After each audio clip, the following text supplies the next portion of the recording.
Welcome, everybody, to the pre-NFL draft with the Compas. I'm Fernando Ramirez. That is Gilbert Manzano. We are excited. Yesterday, we had a loaded show with Emmanuel Morgan. Then we had Tyler Dragon on, where we had some good conversations. I pitched Shador and Deion Sanders to the Cowboys. Shador. Shout out to Dan and Dago. Obviously, Gilbert, freaking like if he was Shaquille O'Neal, slammed it down. But we'll get into some more stuff today. Gilbert, another loaded show. Yes, Today sir. we have our good friend in about 3 minutes. We're gonna get Doug Kyed from the Boston Herald to talk all things Patriots. And then we get our compa, Sam Fortier, to jump on from the Washington Post. He is going to talk Washington Commanders. We got it all for you guys. But Gilbert, don't we have a surprise for the folks? Actually, we do. We're going to unveil, what do you want to call it? A hype video, a trailer, a promo Our video? intro. We're pros. We got an intro now. We've been needing one, yeah. Yeah. Are you guys ready? Are you ready? So here it goes. Make sure you guys, I hope you guys like it. Here it goes. Compas on the beat. Let's get it. Let's go. Yeah. So where's Compas? Yeah, we are. There you go. There you go. Okay, all right. We got proof right there. Some guy that seems like he's asleep. Need you to wake up, Gilbert. There's a lot of energy. Come on, Gilbert. Let's go. Come on. Dan and Dago is at Moe's. I'll show you. I'll show you. I got it right. Okay, that's it. You guys, I am done with mine, but that's couldn't get better than a 2026 6th-round pick swap for a 7th-rounder. So Freaking love you, Chad. Hey, dude. Cool, man. Compas on the beat, man. Derwin James signing off, man. Watch Compas on the beat, man. Yo, that was pretty cool. yeah, I can't remember what's my favorite moment. Starting off with Ryan Garcia, you know, we have you with Chad Johnson, Ocho Cinco saying, I love you, man. And then you telling me to wake up. You and Austin Eckler telling me to wake up, man. And I still remember that day. I shouldn't reveal, but I am maybe a couple times vaccinated. And that day I got the stab there, and I was tired. And I said, you know what? I'm gonna power through and do that interview. And Austin Eckler and yourself told me to wake the hell up. That was hilarious. We also got Chris Rump to do that once also. Yeah, so that was pretty fun. That was kind of my shtick for a while, getting That was Gilbert. like our first year doing it too, and kind of wild to think. Yeah, exactly. We've come a long way. See, that's another reason why we wanted to do that. And shout out to Graham Bauer. That he's a player that Dan and Dago coach. He put that together. He said, Dan reached out to him and he's like, you think you could do this? He's like, bro, I got you. So he put that together. So shout out to him. Real compa. That's amazing. Great work, Graham. That was totally amazing. That was exciting to see, because it kind of shows also kind of the way we started. I mean, first it was you and I. Then you're like, you know what? Like the bromance that you and Dan developed, you're like, I really like the dynamic of your brother. We should bring him on. And then it's like, all right, we bring in Dan and Dago. And then obviously about a year later, you're like, hey, what if we bring Vic the producer? And I'm like, all right, cool. Like, let's do it. So yeah, slowly but surely growing it, and then backgrounds and everything. It's just all the guests that we've gotten also has been definitely awesome to see.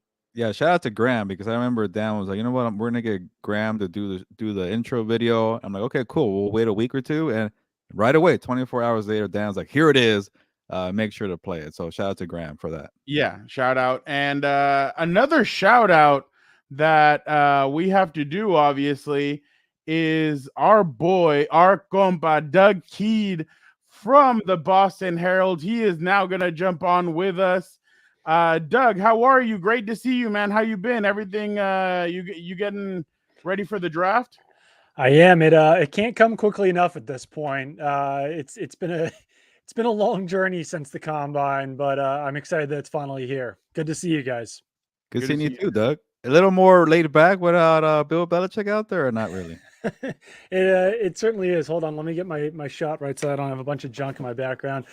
Yes, things are much more laid back without Bill Belichick around.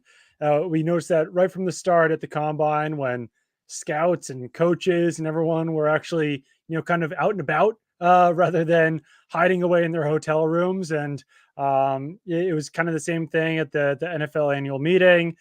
Shortly after Gerard Mayo was hired and all the new assistant coaches were hired, They had kind of a non-alcoholic happy hour with all of the media so that the media and the new coaches and everything could get to know each other. These are all things that would have never happened when Bill Belichick was head coach. So I've said this a lot. We'll see if it all works. We'll see if this all goes well. We'll see if this is the best approach. But for the media, it's certainly been a lot more welcoming with Gerard Mayo as head coach and Elliot Wolf as the de facto GM. Fernando, if you don't mind me asking a couple more questions, I'll let you do your thing. But you mentioned Gerard Mayo. How's that been going? Because you obviously heard about Robert Kraft saying we like this guy. He was going to leave a couple of times, but they gave him more money as an assistant coach. They try to keep him. Obviously, the roles have always shifted. Because they wanted him for a reason. Like, what have you seen from Gerard Mayo so far? Yeah, I mean, players have all raved about him that we've talked to so far. Coaches have raved about him.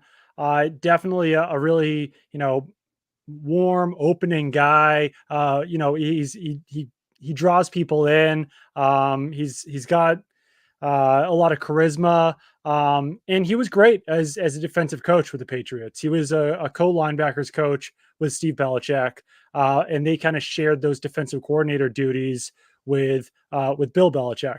So Steve Belichick was calling plays. Bill Belichick obviously had his hand on a lot of things, but Gerard Mayo did a lot of the other behind the scenes defensive coordinator duties since he came on staff in 2019. So I don't know. I mean, he's going to have to learn on the fly. It's a big jump to go from being a co-linebackers coach / 1/3 of a de facto defensive coordinator to being a head coach, but he's got a lot of smart people around him. He's got at least one guy on staff, Ben McAdoo, who has former head coaching experience. I'm not sure how good the Patriots will actually be this season based on the talent on their roster. So I'm not sure if this year is going to be the best indication of his future success. But people certainly like him so far, and we'll just kind of have to see how it goes. He's been dealt kind of a rough hand, like I said, with the roster, but they're building it up. We'll see how they do in the draft, how much that can improve things. But I don't know. I'm optimistic about it, but probably not for this season. Go ahead. Go ahead. I was going to say, one more to get the draft coverage started. And obviously, Mayo is going to be judged off of, what they do at quarterback. I'll ask you the question right now, but if they get a quarterback in draft one number 3, it's all about progress. Is it a good rookie year? Obviously, it went poorly for Bryce Young. The coach went out in 9 games. CJ Stroud did well in Houston. We are looking at DeMeco Ryans like he's a new hotshot coach coming up in the rankings there. So, is that the way to go? Get in a quarterback. Obviously, like you mentioned, you don't know they're going to be good at all because they don't have a good roster. What if they go Marvin Harrison Jr.? You can't pass on a Marvin Harrison Jr. Or could you for a Drake Maye or JJ McCarthy? So it's starting to line up, Doug, as Caleb Williams number 1, Jaden Daniels number 2. So maybe the draft really gets started with the Patriots at number 3. How do you kind of see that playing out? I currently see them staying put at 3 and drafting a quarterback. That was, it's Tuesday at 7:10 p.m. That was the late, or Eastern time at least. That was the latest I was hearing last night. I was talking to someone who said that they'd be surprised and that they didn't anticipate there being a trade. Of course, that could still change in the next 2 days here, but that's the current expectation, that they will stick at 3, that they will take a quarterback. But at the same time, I have heard that there's people within the organization pretty high up who are supportive of a trade, who would be supportive of acquiring more assets, of getting that bag that Gerard Mayo has said, getting a great deal in place for a trade. I think that they need to be knocked out of their socks with whatever trade offer that comes. I don't think that that's happened yet at this point. I'm not sure if it will come. I mean, teams obviously would like to move up. There's a lot of quarterbacks who are appealing in this draft, but the Patriots need one too. So right now I would expect it to be Drake Maye. The tough thing is that with the Vikings being kind of the top trade candidate, moving down to 11 is so far. Like at that point, you're not guaranteeing yourself one of the top 4 quarterbacks. You're not guaranteeing yourself one of the top 3 wide receivers, and you're not guaranteeing yourself one of the top 3 offensive tackles. So like if you're sitting there at number 11 and your only choice is between, Brock Bowers and a right tackle, like that's not what the Patriots need right now. So they would almost have to trade down to 11 and then move back up to get one of those guys that, that Marvin Harrison Jr. or one of the wide receivers or one of the other quarterbacks. And there's no guarantee that they would be able to do that. So I don't know, trading down to 11 seems like a risk, but like I said, current expectation, staying put at 3, drafting a quarterback. I do think the Patriots will give Gerard Mayo a longer leash than the Panthers gave to Frank Reich last season, just because Gerard Mayo is a first-year head coach here. I think he'll get at least like 2 or 3 years at least to prove himself. But yeah, if they take a quarterback there at number 3, Gerard Mayo is tied to that quarterback. Elliott Wolf is tied to that quarterback. Everyone within the organization is tied to that one player. So they have to be really confident that he's going to be the guy. Frank Reich only got the full season. No, he got only like a couple, 8 or 9 games. Yeah, like 9 games, right? Who lasted longer, Urban Meyer or him? Probably Urban Meyer. Holy crap! Yeah, that would be a good. That would. Hey, Jeopardy! If you guys are listening, that'd be a good. That'd be a good question for you guys. Doug, do you buy all the Jaden Daniel love? It seems like they're saying that the Patriots love him, the Commanders love him, and that the Raiders are in love with him and want to jump up. Are you buying all that talk when it surrounds him? Yeah, I mean, at least one person I've spoken to who's once again very high up in the organization loves Jaden Daniels. I've talked to another person within the organization who has him as their number 2 quarterback behind Caleb Williams. So right there in line with where the Commanders would be taking him.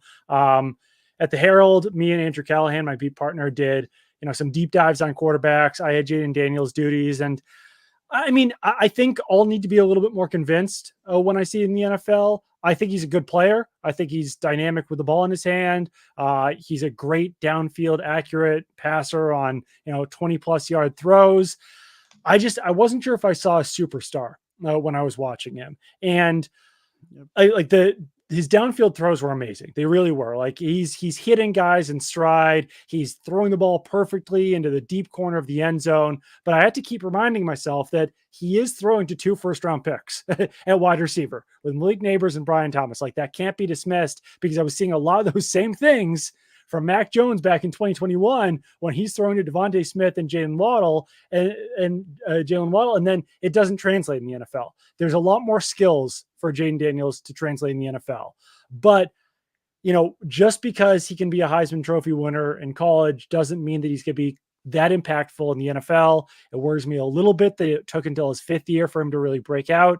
He's 2 years older than some of these other quarterbacks in the draft. So there's concerns, but at the same time, people who are very smart are very high on Jaden Daniels, and there's a reason for that. He's got a very unique, intriguing skill set. Do you feel like, I mean, and that's what Gilbert and that's something I've been pounding the table on with Gilbert, is that some of these quarterbacks, you need to have patience with them. I mean, not everybody gets what Justin Herbert got when he came in, and he gets Keenan Allen and he gets Mike Williams, or other guys that they come into great situations and they have great receivers. Do you feel like right now the message from the Patriots is, okay, if we draft a quarterback, we have to be very patient with him and not throw him in the fire? That's my understanding of why they signed Jacoby Brissett. Mm-hmm. Just, is that kind of what you're hearing and what you think might happen with this organization?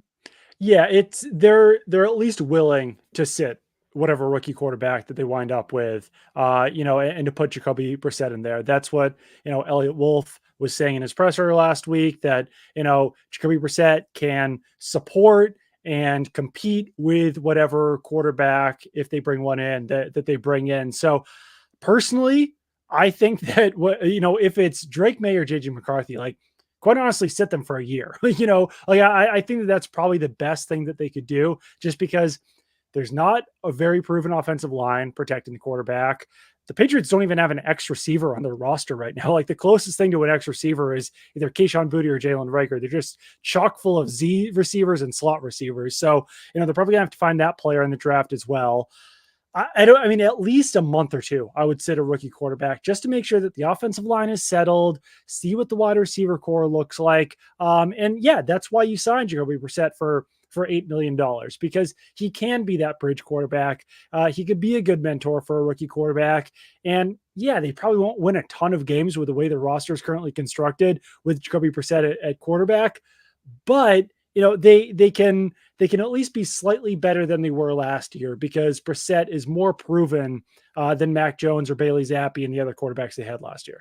Doug, have they learned their lesson from the first go around with Mac Jones? I mean, you just mentioned some of the weapons that they have, and I think if we were in a WWE crowd, we'd hear what, who, I mean, Devontae Parker, obviously people know, but there's other receivers where you're like, who is that? So do you feel like the Patriots have learned their lesson and they know, hey, you know what?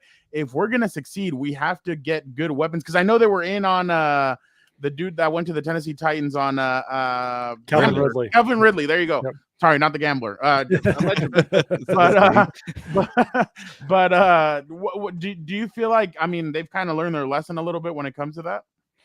I think they've learned their lesson a lot of ways at quarterback, but the biggest one is just that the relationship between Bill Belichick and Mac Jones really broke down after year one. And I think that a lot of that, I mean, you can blame both guys, honestly. Like Bill Belichick, not a player's coach, much more of a disciplinarian. Yeah. Mac Jones had his own, had maturity issues. And he's, showing up coaches on the field and things just really broke down there in year two. I think the other big thing that they can learn from the Mac Jones experience is that Mac Jones had 3 different offensive coordinators in his 3 years with the Patriots. Like they need to figure that out. And I think that, Alex Van Pelt wasn't the sexiest hire as far as an offensive coordinator goes this offseason, but he's at least a guy that you can depend on who will be able to stick around for a few years. I don't think that Alex Van Pelt is going to be plucked away as a head coach after year 1 or year 2. So there's definitely things that they can learn from that. The big thing, though, definitely is that they need to build the talent around the quarterback. And, ideally, they would like to wind up out of the first 3 rounds of the draft with a quarterback, a wide receiver, an offensive tackle. But the board has to shake out that way. And there's no guarantee if they take an offensive tackle in the 3rd round that guy can be a starter right away. So, I mean, in the early parts of this new era, Gerard Mayo and Elliott Wolf and Kraft and everyone was talking about playoffs. That message has gotten a lot more quiet lately. And I think that that's smart because you can't set those expectations in year 1 to be making the playoffs. This is probably a team that's going to be competitive in 2025. And that's when you need to have the quarterback ready, have him out there week 1 and to really see what he can do. So we just real quick, Gilbert, and I'll let you. He said the name. We haven't heard JJ McCarthy's name linked to the Patriots all that much, but you mentioned him. What are your thoughts on that? Do you feel like that could be the curveball where maybe they do take JJ McCarthy and surprise everybody, and or what are your thoughts and what have you heard about JJ? Yeah, there was one report a few weeks ago from, I forgot where, I'm blanking on the name it was like a draft analyst who said that he had spoken to other GMs. Well, there's a lot. Yes, air quotes. who had heard he had spoken to other GMs who had heard that Elliott Wolf was high on JJ McCarthy.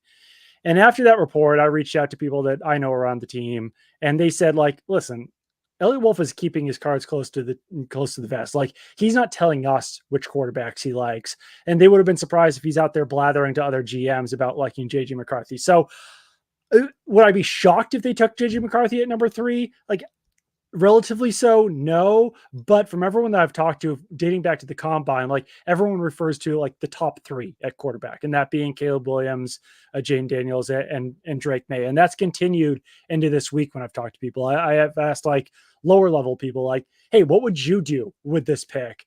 And like the response is like, I'd be happy with any of the top 3 quarterbacks. And that's, excluding JJ McCarthy. I think that JJ McCarthy, like if they trade down either to number 11 or 6 or wherever it is, like trade down to 11 and move back up, I think JJ McCarthy would be a fine top 10 pick. Like I don't dislike JJ McCarthy. He's really athletic. That's one thing that is kind of a misconception about him. Like people compare him like Kirk Cousins and Mac Jones. JJ McCarthy is straight up fast when he's running with the ball. He doesn't do it as much as other guys, but he's an athletic quarterback. He can really throw on the move. He's good on off-platform throws, not afraid to throw over the middle. He's got good pocket presence, good footwork in the pocket. Just wasn't used as much as those other quarterbacks. So there's a real projection if you're taking JJ McCarthy with a top 3, top 4 pick, whatever it is. But there's a lot of traits to like about him as well. So I would be surprised if they spent a top 3 pick on JJ McCarthy. Wouldn't be a shock if they spent a top 10 pick on him. He needs a chill with all the tequila shots. Elliott Wolf at the combine. I think at Prime 47, he needs to chill with that. Go ahead, Gilbert. Doug, the Washington hat, because JJ beat that team in the national title game. Any reason why you're rocking the Washington hat? I grew up in Seattle, Ah. so I've been a UW fan for my entire life. So I know about Michael Penix and Romo Dunze, and I've got a mock draft dropping on Thursday that I've already written up. Maybe I'll make some changes to it, but I'm ready to be clowned on for having 2 UW guys in the mock draft for the Patriots. Hey, Ooh. Doomsday and Penix are getting a lot of love in the last week for the draft here, so we'll see if it works out for them.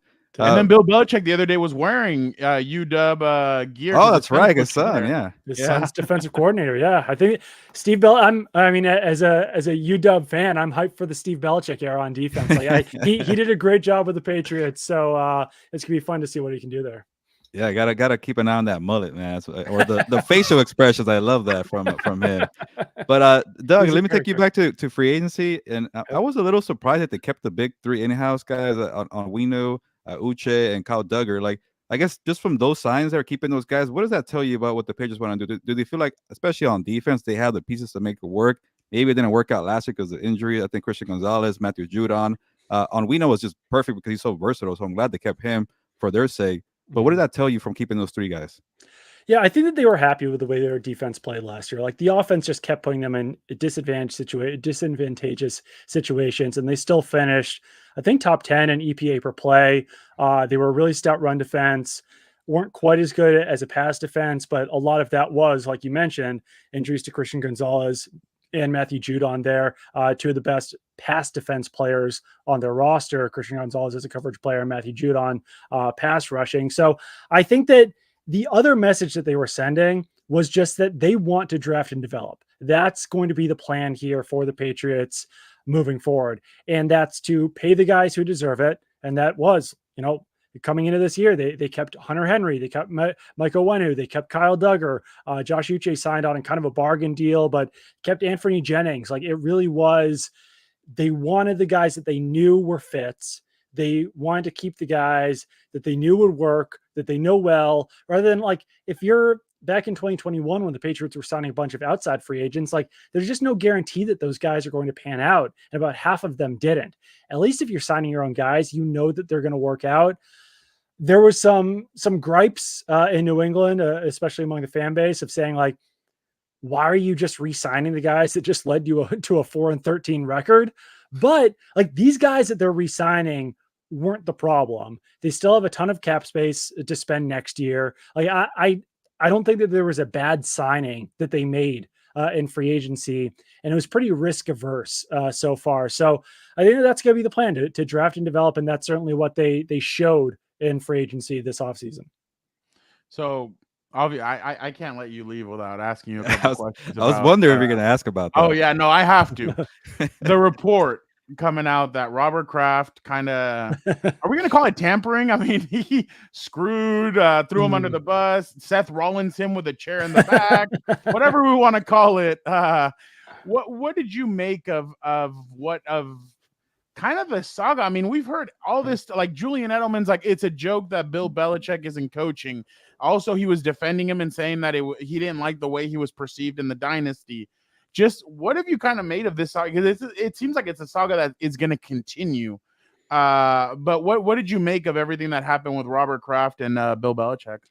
I'd say that this offseason has been a little bit of a nightmare for Robert Kraft, just from a, I guess like public relations standpoint, like from moving on from the best head coach arguably in NFL history.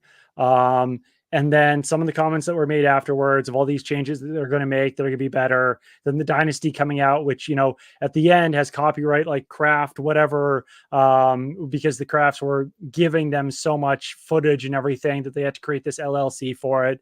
But it certainly created the perception that, the dynasty, the documentary, was just Kraft saying what he wanted to. And, he said a lot of negative things about Bill Belichick in that documentary. And now, as you were referencing, the report that came out from ESPN, Seth Wickersham, that, perhaps one of the reasons that Bill Belichick did not get a job with the Atlanta Falcons is that Robert Kraft didn't have the greatest things to say about him to Arthur Blank.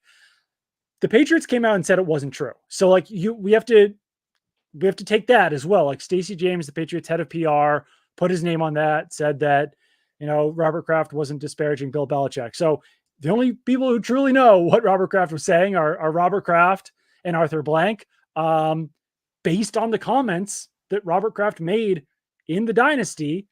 I wouldn't be shocked if it was the truth. If that is what Robert Kraft was saying to Arthur Blank. At the same time, the Patriots said that it's not true. So it's tough to know exactly what happened there. But no, I mean, things ended poorly, and maybe it's a vocal minority. Maybe it's a majority of fans. Who knows? We'll find out when the games start. But there's a lot of resentment. There's a lot of negativity towards the Patriots and towards the ownership right now among Patriots fans. And it's really primarily because of the way that they handled Bill Belichick's departure. Does Bill Belichick ever coach again? It's so tough. Like 70. That's what I when you jumped on our show and to preview the game, I told you, I'm like, man, he's 1 year younger than Dean Spanos. Like that's up there. And for him to go into a new organization at next year, he's going to be 73 or going into 74. I mean, what's kind of your feeling on that? I think it would almost have to be the Cowboys, in my opinion, because let's say the Cowboys don't win a Super Bowl this season, which I guess would be sort of the expectation or whatever, but say they're close.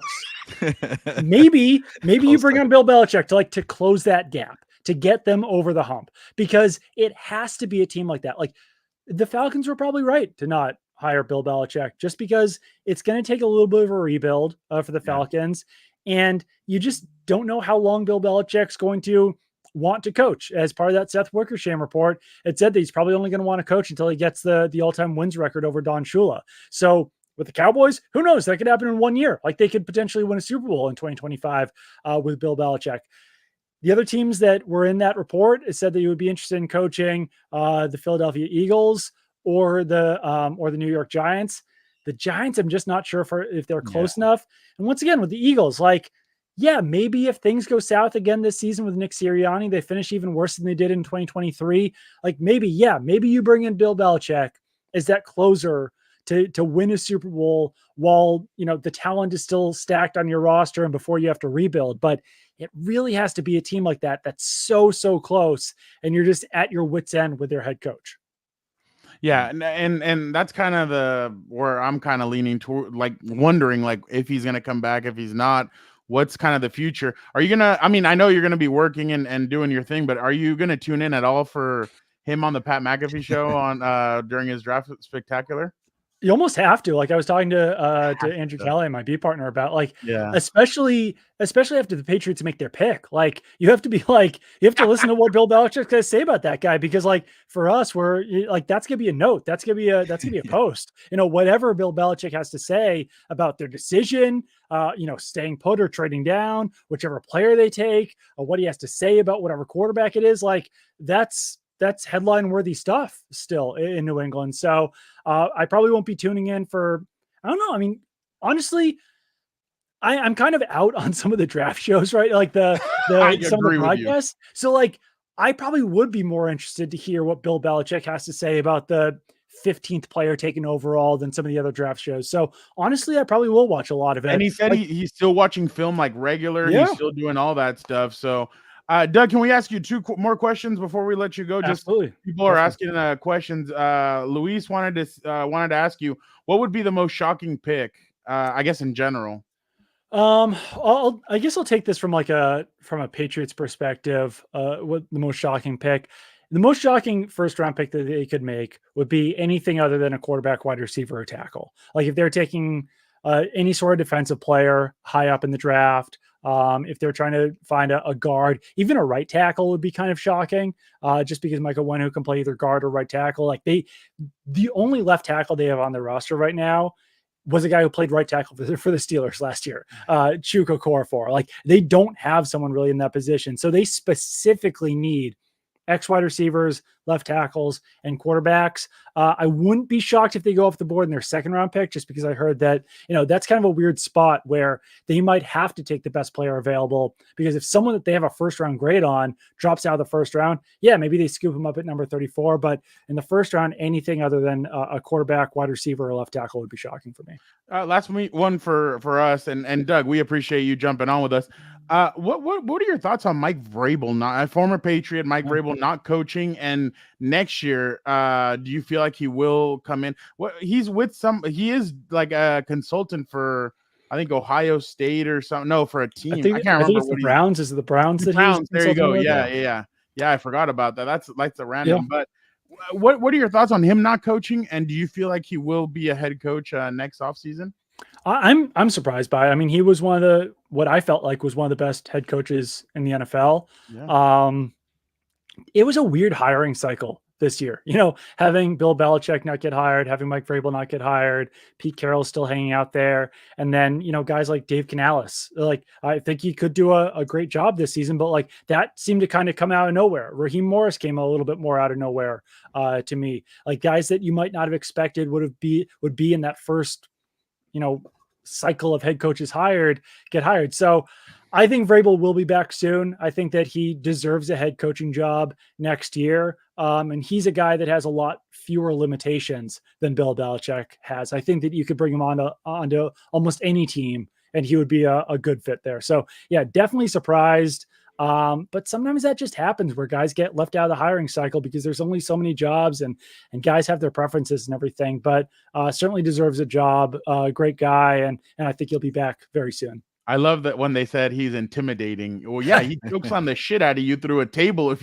I bet you that's what he wanted to do to the Titans GM when he traded away AJ Brown. So, but Doug and Jorge said it completely. We love you, Doug. Doug, we appreciate you so much. Thank you so much for jumping on with us. Make sure you guys go follow him at Doug Kyed. Awesome. He's a compa. I was telling Gilbert, we were in New York for the Garcia Haney, and I was telling him how we met and everything. And I'm like, yeah, thanks to Rob Gronkowski, we built an amazing friendship. And Doug, he lied to me. I asked him, do you ever get that itch to come back? And he said no. And then that offseason, he signs with the Tampa Bay Buccaneers. What a guy. Brutal. I know, right? Well, I'm glad that we met back at the Super Bowl years ago. Fernando, Gilbert, you guys are great. Always a pleasure talking to you guys. Thank you, Doug. We'll catch up with you right around training camp. Thank you so much. Yep. Talk to you guys later. Thank you. That was Doug Kyed. He's a compa. Awesome. We love that guy. He's awesome. Smarter, Fernando. That was awesome. And dropping the knowledge, man. This is awesome. Gilbert, I have a surprise for you at 4:45. Oh, yeah. You got a guest to come in? Oh, yes, I did. So don't worry about it. Our hero, our other guest couldn't make it, unfortunately. So I guess we're going to have somebody step in. Wow. Yes, we have a great guest in place. I will not give out anything, but Gilbert, just real quick. Yeah. Everybody had good questions, but obviously Doug had limited time. So let's go real quick. Mimsy was asking Gilbert, who is someone you think that makes sense for the Chargers that we're not talking about? Gilbert, you wrote about it, or you have written about it. Yeah. Go ahead. Are you talking about Brock Bowers? Ooh. Okay. I feel like people are just, like Brock Bowers bandwagon or the train, the hype was, let's get going, Brock Bowers. And then people are like, oh, he plays tight end. Don't pick up a number 5. And everybody got annoyed. And I'm like, why? The guy plays multiple positions. Like, you view him as a tight end. I view him as a wide receiver who could block or play in the backfield, do more than I get it. Tight ends you don't take him with the number 5 pick, but the Chargers have so many holes in the roster. What if maybe McCarthy is there at number 5 and the Vikings are saying Patriots didn't take our offer, the Cardinals didn't take the offer. Please make a deal with us, Chargers and Jim Harbaugh. And Jim Harbaugh was like, you know what, you screwed me over a couple of years ago, so give me 3 first-round picks. You would not make that deal? Go ahead and do it. Move to 11, get the picks, get Brock Bowers, get the number 23 pick, and draft a lineman or a corner or whatever. I don't get it, but I get this part. Nduzie, dude, watch the Tyler Dragon interview from yesterday. The way he was hopping out Rome Odunze as a Larry Fitzgerald comparison, I'm like, oh man, can you pass on that guy or not? Or even Malik Neighbors, Jamar Chase, can you pass on that guy too? So I get the dilemma. But to get maybe, and Tyler said this too. He said, what if you get 3 first-round picks? I will do that in a heartbeat. I don't know what you think, Fernando, but I will definitely take Brock Bowers, who's versatile. Maybe get a tackle or defense with a number 23 pick. But I just don't get why people don't like that narrative anymore. Yeah, no, I think people think about Kyle Pitts, and everybody's kind of like, oh, Kyle Pitts, like he didn't work out. Well, Arthur Smith wasn't the best, I guess, coach when it came to what Kyle Pitts did.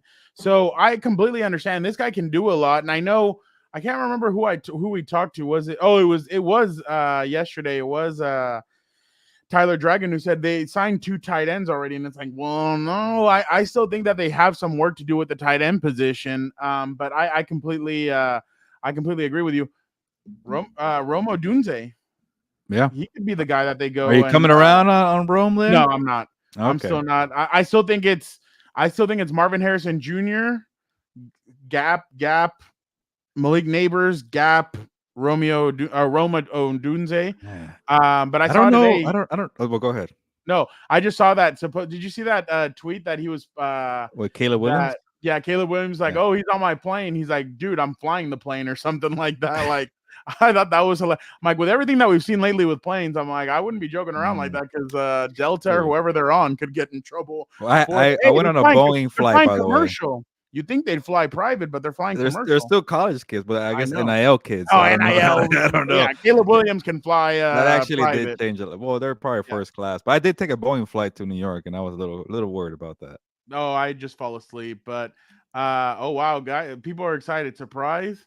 Mimsy, I have some bad news. I don't know if Dan and Dago will be able to join us. Oh, he just gave us false hope or what? Today. No, well, I don't know if Dan's gonna be able to jump on today. He honestly, folks, he's really busy with what he's doing right now, and he's loving it. So I just don't know if he's gonna.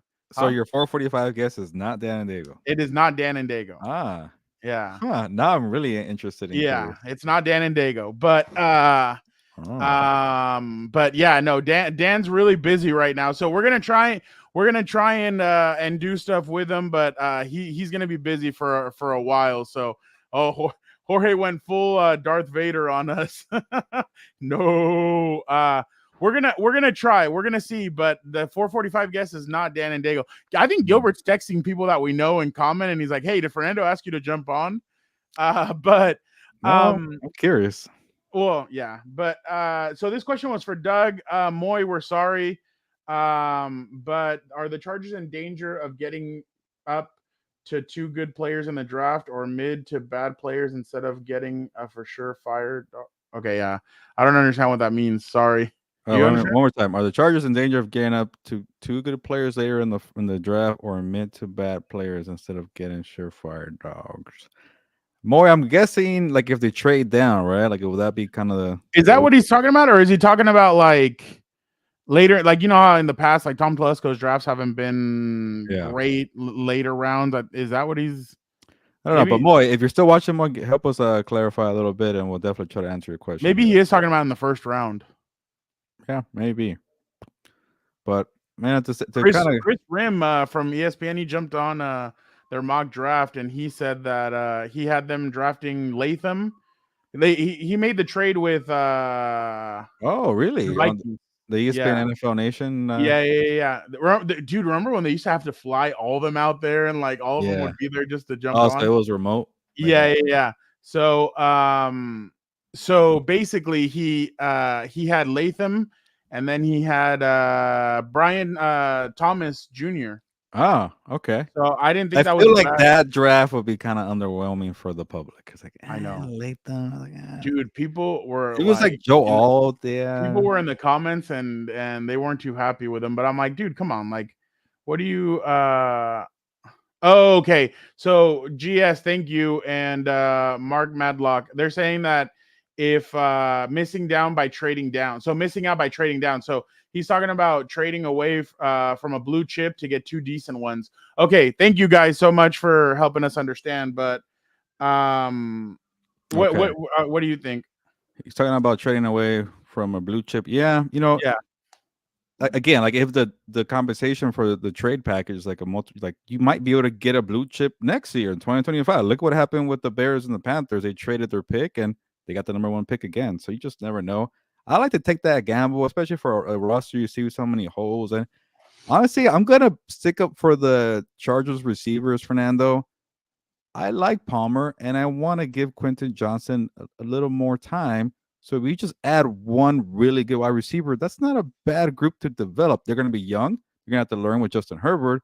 but you add a Dunzier or Malik Neighbors with that group, I'm okay with that. But I guess if you trade down, hey, how about my boy Brock Bowers with that group? And like with Brock Bowers, the more you do, the better. I get that. But keep adding more pieces. The defense is not set, Fernando. We just keep focusing on offense. I get it. Justin Herbert needs the weapons. You need the offensive line. But hey, you could somehow come away with a Joe Alt. I think the Titans might take him on number 7. There's a lot of good tackles. Fuaga from Oregon State. Again, you solve your problem with Rashawn Slater left tackle. You put Fuaga at right tackle. Boom, you're tough in the trenches now. So I don't mind the whole trading back thing. But I don't know how you feel for it. I think you're stuck on number 5. I got no problem with that. But trading back is not an issue for me either. Trading back isn't an issue for me because how are you guaranteed that Malik Neighbors is going to be like the guy? Like, I understand he's looked great in college, but you just never know with any of these picks. Yeah. As well as you don't know with the picks that they would be selecting 11th and 23rd if they traded back, or 7th. I saw a scenario today where they jump back to 6 and the Giants come up and get JJ McCarthy and the Chargers get an extra 3rd round draft pick this year. I'm like, oh, that's not bad actually. But I mean, that's the thing. The draft is a gamble, guys, and there's no such thing as a for sure thing. If we're being honest, I mean, there's no for sure thing. I mean, a couple of years, and I know we've had him on the show before, but like Ryan Leaf was a sure thing back in the day. And look, I'm being going honest, way back. Jamarcus Russell was. A lot of people thought he was a sure thing, falling asleep in meetings, doing this, doing that. Okay, he doesn't end up making it. Heck, and I'm going to be honest, look at Andrew Luck. Everybody thought, wow, the Colts have their quarterback for the next 20 years. He was only there for, 8 years? And then he retired. So you just never know. So I guess that's kind of my they said, oh, yeah, Braylon Edwards was a generational talent. Yeah. So, I mean, you just never know. Well, Jorge, Trevor Lawrence, I mean, yes, as of right now, but there's that Gilbert, by the way, that's the funniest thing in the world. Like when people crap on Trevor Lawrence, when people try and save Trevor Lawrence, they're like, well, he had that comeback win on the Chargers. And then you have people on Twitter that were like, that's Brandon Staley's defense. Who cares? Like anybody could do that. So no credit, apparently. Exactly. So Dennis, yes, Joe Alt is that guy. Like I was in there. I was only in there for 6 months, but I remember talking to some family members. I remember talking to some coaches. I remember because I did a story on him. I did a lot of stuff around him, and that's what they told me. They told me that this kid was a generational talent. I can't remember his name right now, but the offensive line coach of Notre Dame a couple of years ago. Oh my God.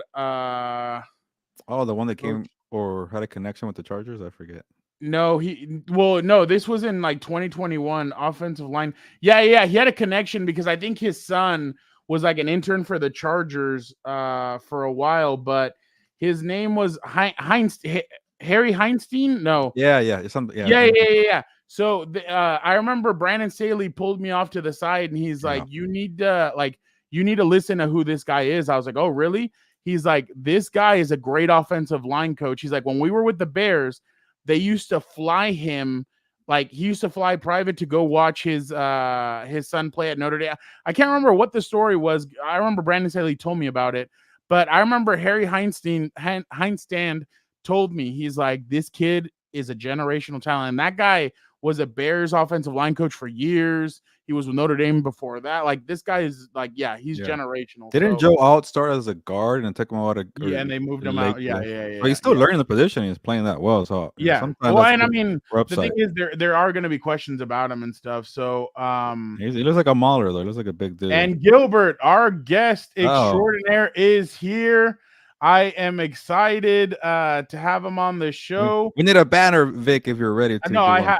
Oh, you got one? I have one ready. Don't you worry. I want to do a proper introduction.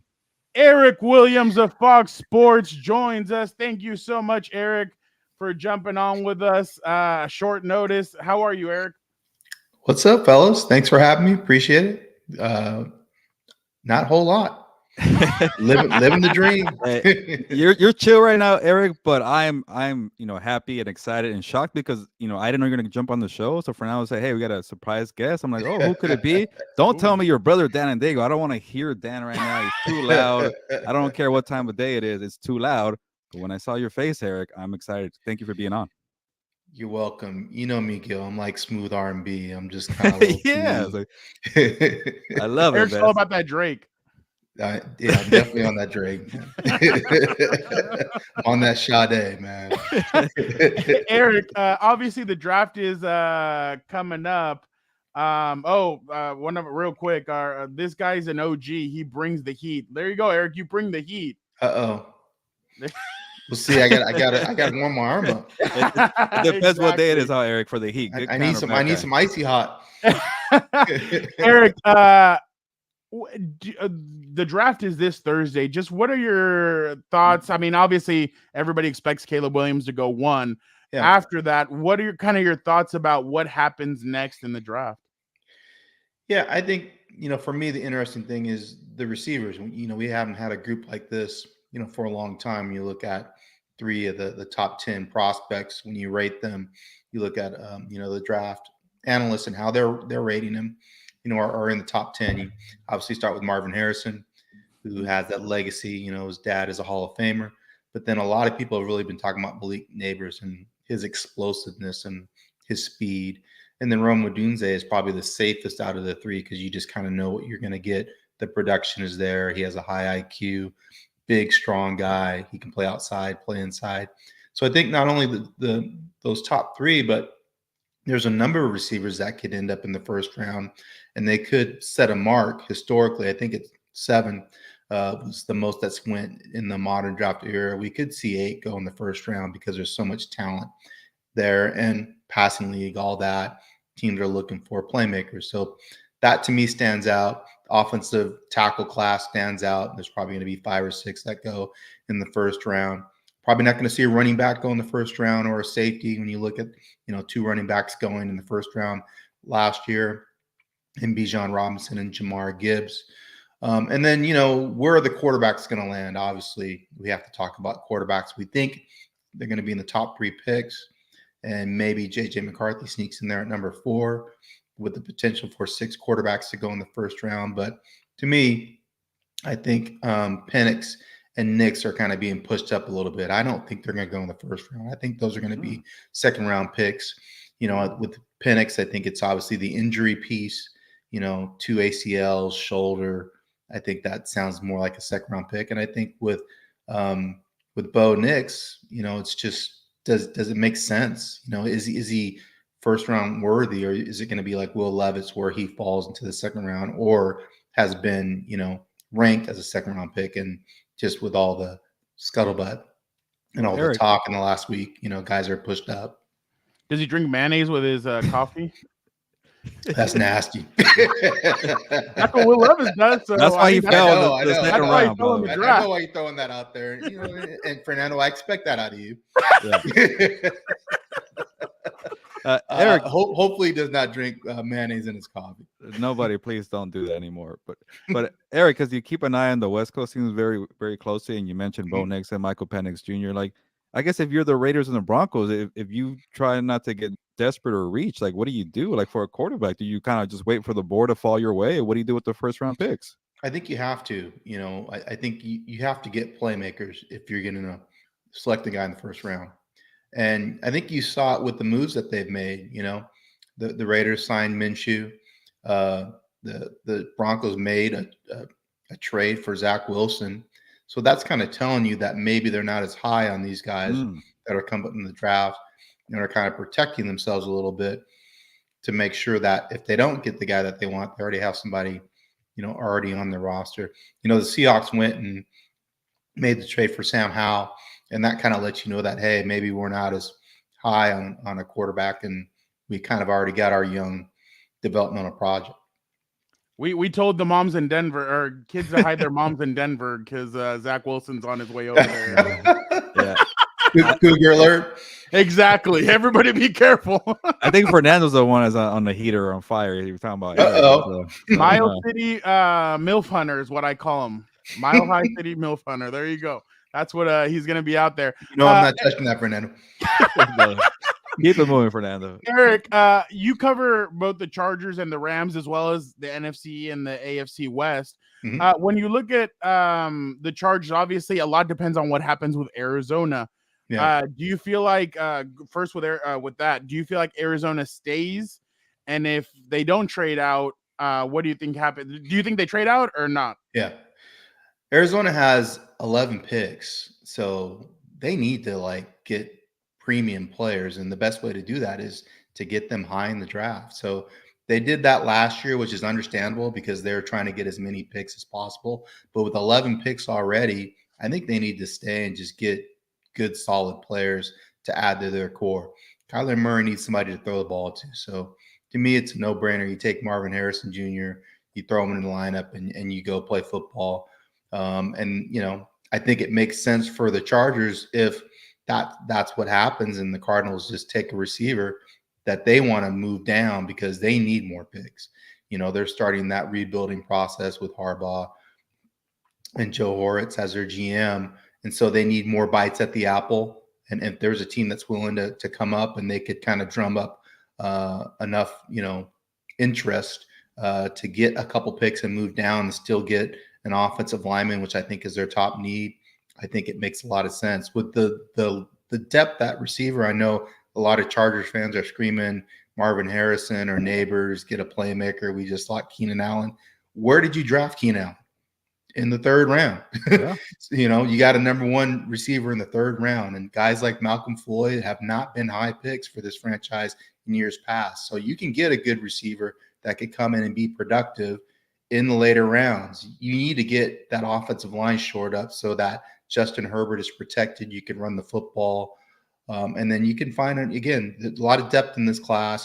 You know, Puka Nacua was a 5th-round pick for the Rams. So I think they just have to be patient and do a great job in terms of the Chargers, scouting the board and find a receiver that can help them. And then you also have to develop Q. You know, Q obviously didn't play up to his potential last year, but he's still young.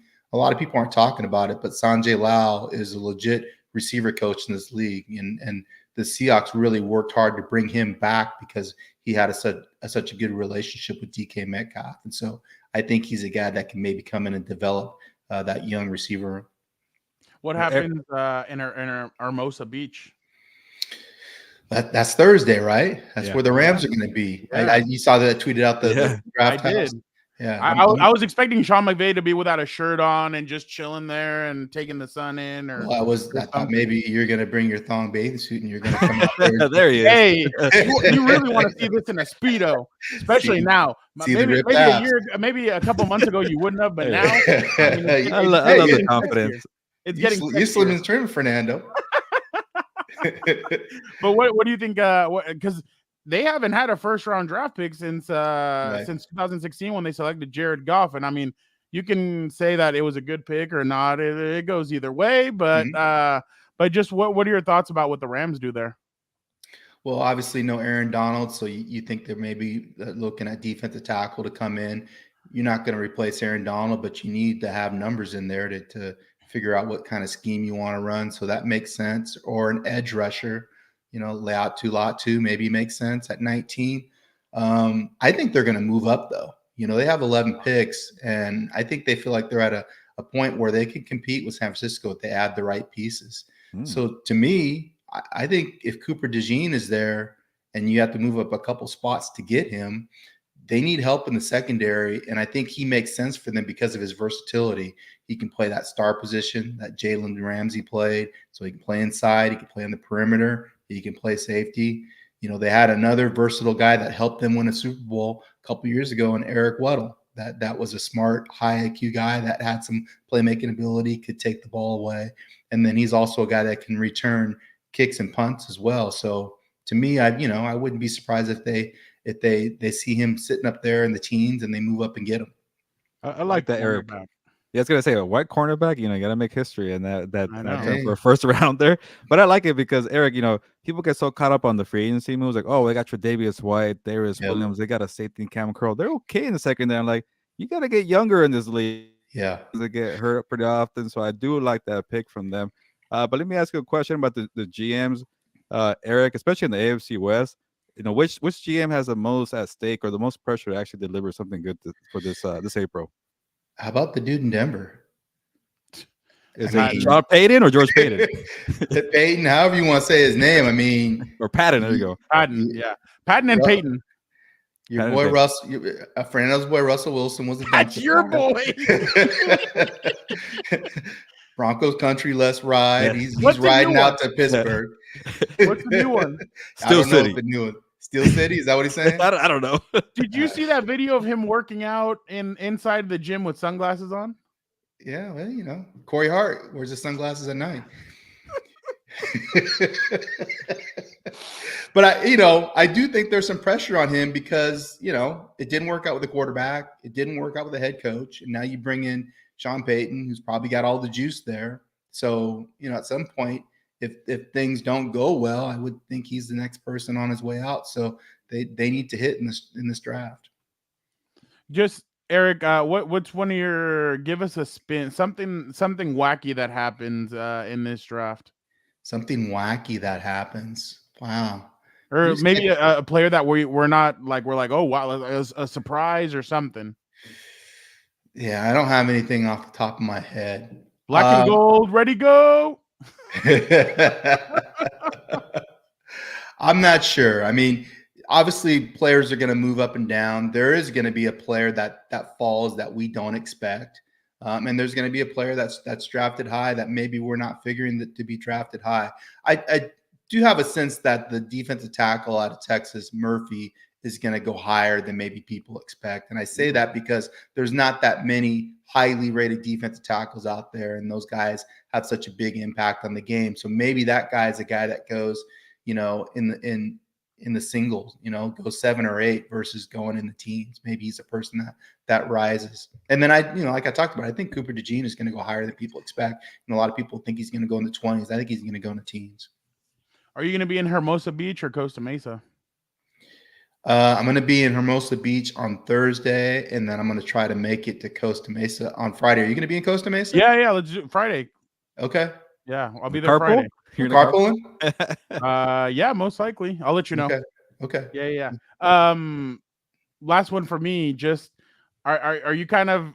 I mean, in a sense, kind of excited to see the Jim Harbaugh draft after so many years of him not being there? I'm excited to see Jim himself. What kind of khakis are we going with? Is there? He has a tattoo. He has a tattoo. He's tatted up. So I know. is he going to be showing it off? Is he going to have his shirt rolled up like Grease, or is he going to wear a tank top? What's the attire going to be that Jim rolls out with? Because it's going to have charges on it, because that's how he rolls. He wears team issued stuff because he's saving the loot. He's about that life of wearing the team issued material. And then push-ups. How many push-ups is he going to do? When we see him. I can't wait to see the phone call between him and whatever player they draft, and he just gets all excited and, man, I'm so excited to get you in here. And I think that's gonna be that's must-see TV. Eric, last one for me or for us. Thank you so much for jumping on short notice. What round do you think the first running back gets drafted, and who do you think it is?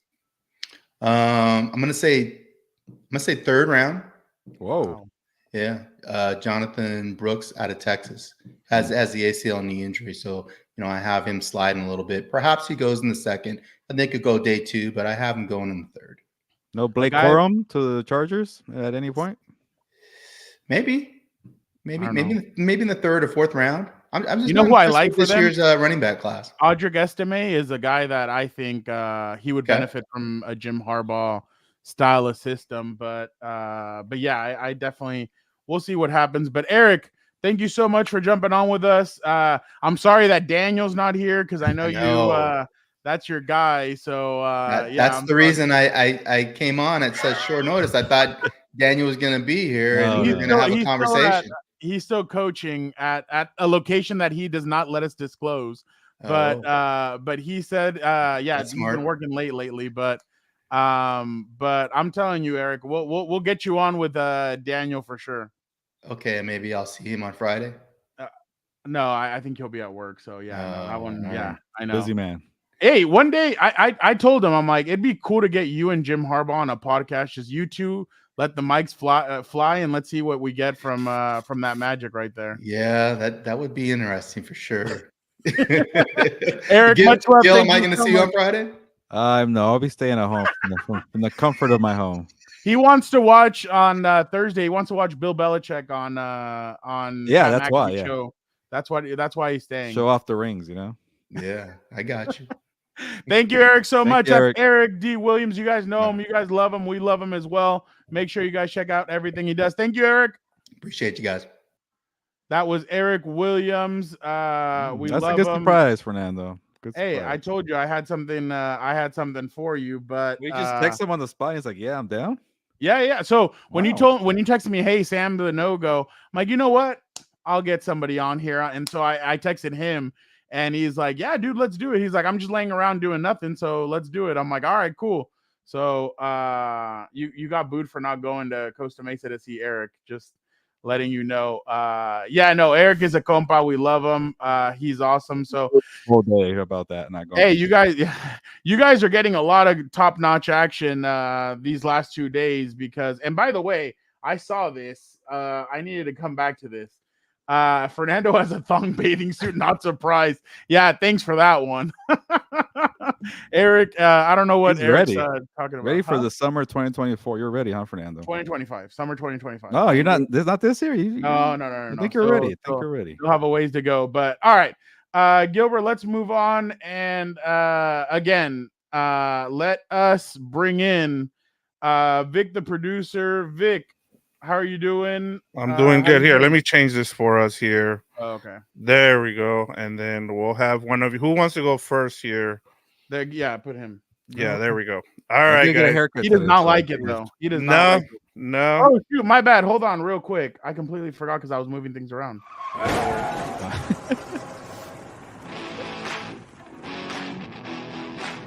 A while. In a while. But it's good to be here, guys. And since we're talking about NFL draft, I kind of wanted to ask, instead of doing like our regular rapid fire, I kind of wanted to ask you guys some questions here and kind of just get your thoughts of what might happen during the draft here. So All right. oh, and I kind of going off of what Eric was talking about. I wanted to ask you guys because I want to put it here on the record. How many, and I'll start off with you, Gilbert, and then I'll go to Fernando. How many former Michigan players get drafted by the Chargers on this weekend? Fernando, real quick, a question. How many TCU guys went last year to them? Was it like 2 or 3? How many what? TCU guys. 2. It was a quarterback and the receiver. Three. Three, the returner, All right. Darius Davis. You know what? I'll match it. 3 for Michigan for Jim Harbaugh's Okay, so draft class. I'll go with that. Gilbert. I'll go one. One. Okay, so Yeah. Gilbert 3. I'll I'm go writing one. this down because I have a surprise for you guys. I'm going based off of what I remember from Pete Carroll. I know that's not a good, but I remember even he didn't draft anybody when he went to Stanford the first time. From Stanford to the 49ers, he really didn't do that either. So Yeah, but he won the national championship. He has good players on there for Jim. Oh, Harbaugh. I know he does, but what if he thinks, okay, this is exactly where they're at. Let me go now and do this. So I don't know. All right. Yeah, no, and one of the things I saw, the reason I brought it up is because there was a lot of reports coming out that there was the Chargers liked a lot of the Michigan guys, and rightfully so. I mean, there's a lot of good linemen and defensive linemen. This was a really good defense that Michigan had. So next, so one of the things, one that nobody's talking about is Roman Wilson. Are you guys Yeah. really going with this whole beach crap? Like, what is the matter with you guys? Like, everybody's really going with this. All right. They're gonna host a draft party at a nude beach in San Diego next year. But I just the one that nobody's talking about is Roman Wilson, and I feel like him or Jenkins, the D tackle, one of those two, I think, is going to end up being the guy that these guys take. Or, well, my bad. Okay, another one, the slot corner also. See, there you go. there's 3 then, or doing 3? Either one of those 3. I think Okay, it's one. I have you one. as 1. Are you? yeah, changing one. your But I'd be surprised if Blake Corum is the guy. I think they're going to try and go somewhere else. Okay. All right. So I have you. All right, guys. So in preparation of this, since I've joined Compas on the Beat, one of the things I like to do right before the draft is watch Draft Day. It's not a great movie, we Oh, know that, I right? watch it too. Yeah. So Yeah. so last year I asked you guys this. So in honor of Draft Mother. Day, what player in this draft is your Bonte Mac no matter what? So the player you're leaving the draft, it doesn't matter. Like, this is your call. The player you're leaving without a doubt in this draft. Yes, you're starting off, Marvin Fernando. Harrison Jr. Okay. Oh, okay, that's pretty Can good. you can you tell me why that Yeah, is? no, I think you need a generational talent at receiver, and I think that's Marvin Harrison Jr., whether it's Arizona, whether it's the Chargers, or whether some other team jumps up. By the way, the mock drafts that have the Chargers at 5 sitting there and then pulling back and letting the Jets come up or somebody, I don't think that would happen at all. I think the Chargers would, if he's there, they're taking him no matter what. But I really think that Marvin Harrison Jr. is something special. Like I mentioned before, Michigan would beat Ohio State, and Marvin Harrison Jr. was still putting up numbers against them.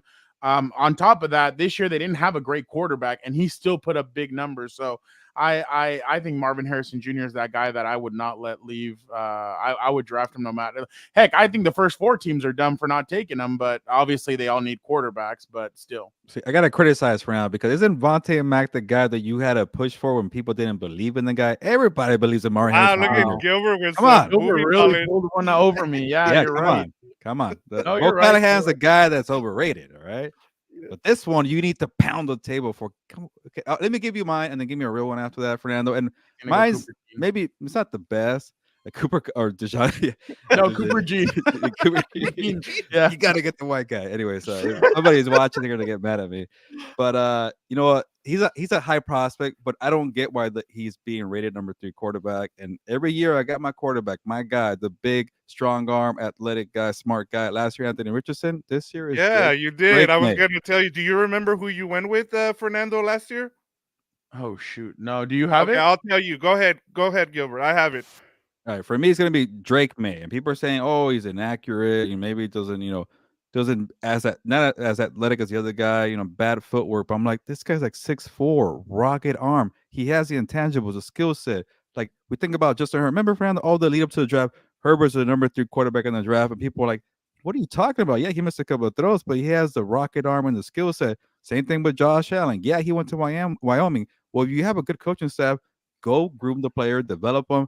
Make them wait for a year, whatever it takes. But you bet on the upside. You bet on the skill set. And I'm going to go with Drake Maye right here. I like Jaden Daniels. I get it. But smaller frame, more about more of a balanced attack with running and throwing. I want the pure pocket passer. I'm going to bet on Drake Maye. And I don't get this hate for him for me. And it's not totally hate, but it's like, oh, yeah, he missed a couple of throws. He's number 3 for sure. I'm like, he's not on the level of JJ McCarthy. McCarthy's the one like, you know what? I'll stay away from that. Drake Maye is my guy for number 2 quarterback behind Caleb Williams. All right, Fernando. Do you want me to tell you who you went with last year first? Yeah, I want to know. You went with Peter Skoronski, who was moved to guard by the Titans. They like him.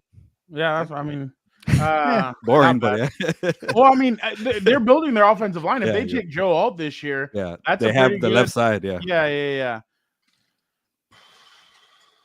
Jesus. All right. This guy, I think, has gotten hate because he used to be they're saying that he's a top 5 player, but because of his position, they keep on moving him around, and he's kind of gone lower. They have him going as low as 20. I'm going to go with Brock Bowers. I think Brock Bowers is going to be the guy that I like. I think he's a guy that really can do everything that you need from a tight end. He can catch, he can block, he can do all these things. And then, hey, guess what? He kind of looks like a slot receiver sometimes when he moves as well.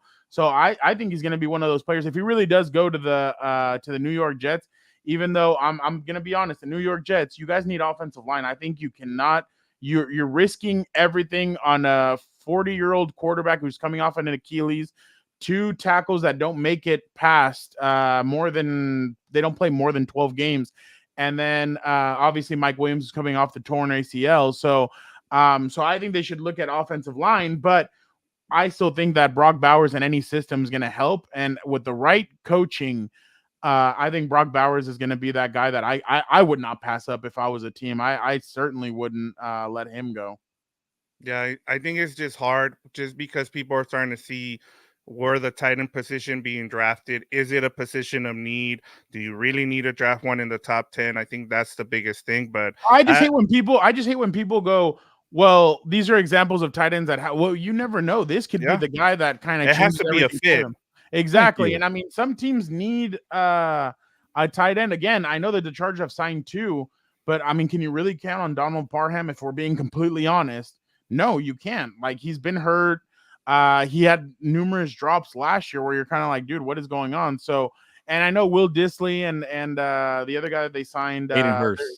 Hayden Hurst, thank you. Yes, Hayden Hurst has had concussion issues. Will Dissly's a blocking tight end, but you don't have that receiving tight end that you kind of need to change the game. So, by the way, R.I.P. to Darren Waller and Kelsey Plum's relationship. That was quick. I can't believe he All fumbled that bag. Sorry. I'm telling you, I'm sliding them DMs. By the way, she posted like a thing like you know when you change your job or you're like, hey, I'm joining whatever. I'm free agent now, huh? Yeah, she basically announced that she's a free agent. Slide in. And I know a lot of go, players out there are like, all right, but yeah, no, I all that commotion that Darren Waller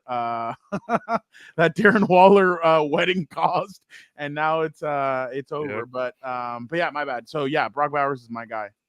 All right, continuing on with the draft day movie here.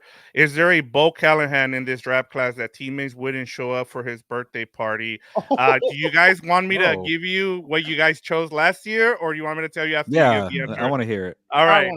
Fernando went with Will Levis last year, the mayonnaise guy. It's been good. And Gilbert went with the guy who we haven't heard from, and that's Hendon Hooker. There we go. So that means I got that right? Because it was supposed to be okay, cool. Yeah, you're talking about the quarterback. I can already tell you who mine is. Oh, does it have to be a quarterback for this pick? No. Hendon Hooker's a quarterback, right? Yeah. But it doesn't have to be a quarterback. Just somebody like a prospect that teammates wouldn't show up to. His pretty much. He's not gonna work out. He's gonna be a cancer kind of. All right, Gilbert. Gilbert, choose mine. I think you know who I'm gonna go with. Here, let's start off with Fernando. Oh yeah. Okay, well, the wide receiver from Washington. Go ahead. No. Really? No. Caleb Williams. Oh, okay. I think Caleb Williams is the Bo Callahan. Wow. Okay, people won't go to his party. I believe that part. Yeah. There's a point. Jalen Johnson said, "You better not come in here with that Hollywood stuff." What does that mean? That means that people have already been talking. People have asked questions. Yeah, I think he's the guy. I'm going to go with Caleb Williams on that one. All right, Gilbert, you're up. Oh man, this is tough. I want to say JJ McCarthy is getting a lot of love. I don't think he's going to be he's not worth the top 5, top 10 pick, but I was impressed with the Alabama game. I told Fernando, that gives me some upside for him. He had a comeback, a playoff victory right there. You know what? I will go. I'm gonna stick the quarterback. Give me Bo Nix, and I think hearing Eric Williams talk confirmed that for me. It's going to be a reach pick, especially if the Broncos take him at number 12.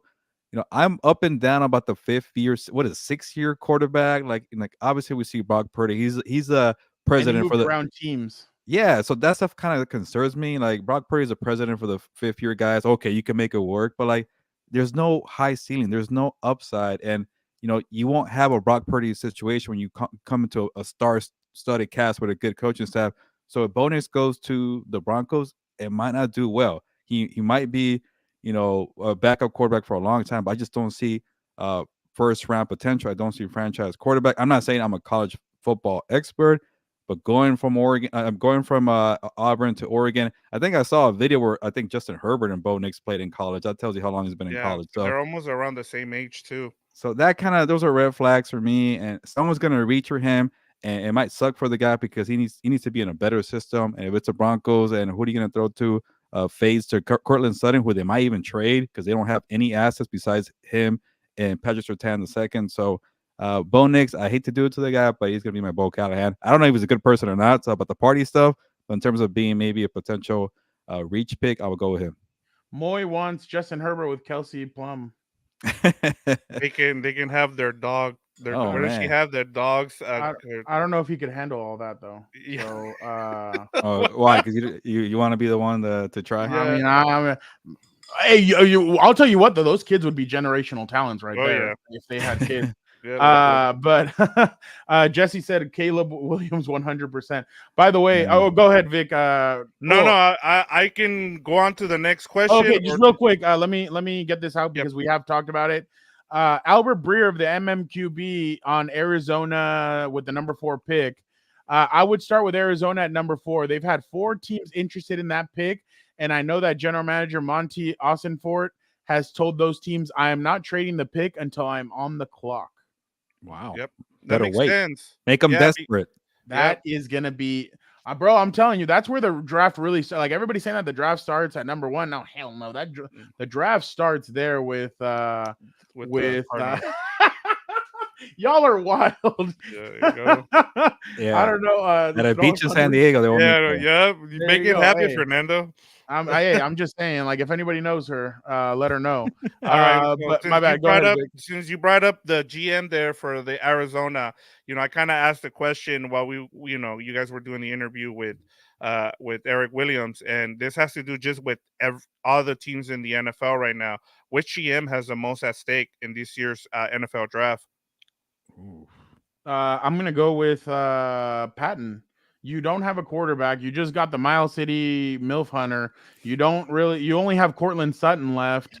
Where are you going to turn to when you go to where are you going to turn to now for quarterback?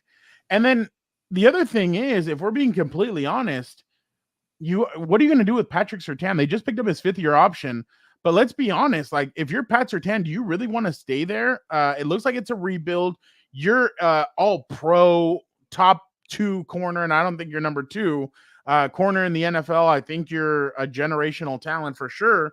But like, do you really want to stay there and be a part of all this, especially because it hasn't looked very good for them. So I'm really wondering what they're gonna do. But George Patton, he has to do something because they don't have that many picks, and I know that they've come out and a lot of people have said they're willing to trade Patrick Surtain. Well, I'm sure the Chargers. Well, yeah, somebody already said trade him to us.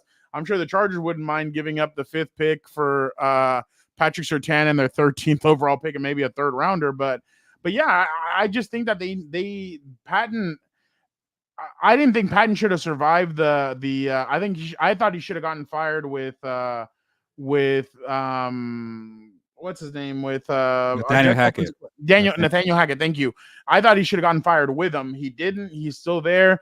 I think it's still a mess. So and then he also made the trade for Russell Wilson. So I just I think that guy needs to go. He must have blackmailed somebody because I don't get how he's still there. Like the second that Russell Wilson got let go, he should have been like. I remember when that draft happened or that trade happened. Dan said once this fails, Patton should be gone, but he's not gone. He's still there. So I completely agree with you, Gilbert.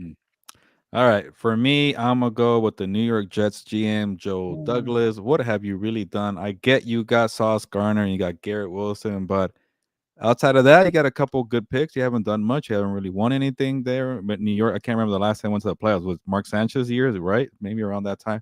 They might have the streak for the longest playoff appearance or playoff drought, to say in a better way. But Joe Douglas, if he goes skill player, I get it. It's hard to pass on a Brock Bowers, Roma Dunzia, Malik Neighbors. What? And it's harder to trust Mike Williams staying healthy. You want to make sure Garrett Wilson's in a good position to succeed, but you got to keep Aaron Rodgers healthy. You went all in for Aaron Rodgers. You got one more crack at it. You want to make it work because if Aaron Rodgers gets hurt or you don't make the playoffs, you're probably out. Woody Johnson can be like, you know what? That's enough. Robert Saleh, we gave you an opportunity. So I get it. You got some old veteran guys, tackles, Tyron Smith, and I'm blanking. Was it Moses? I forget the other tackle. Morgan Moses.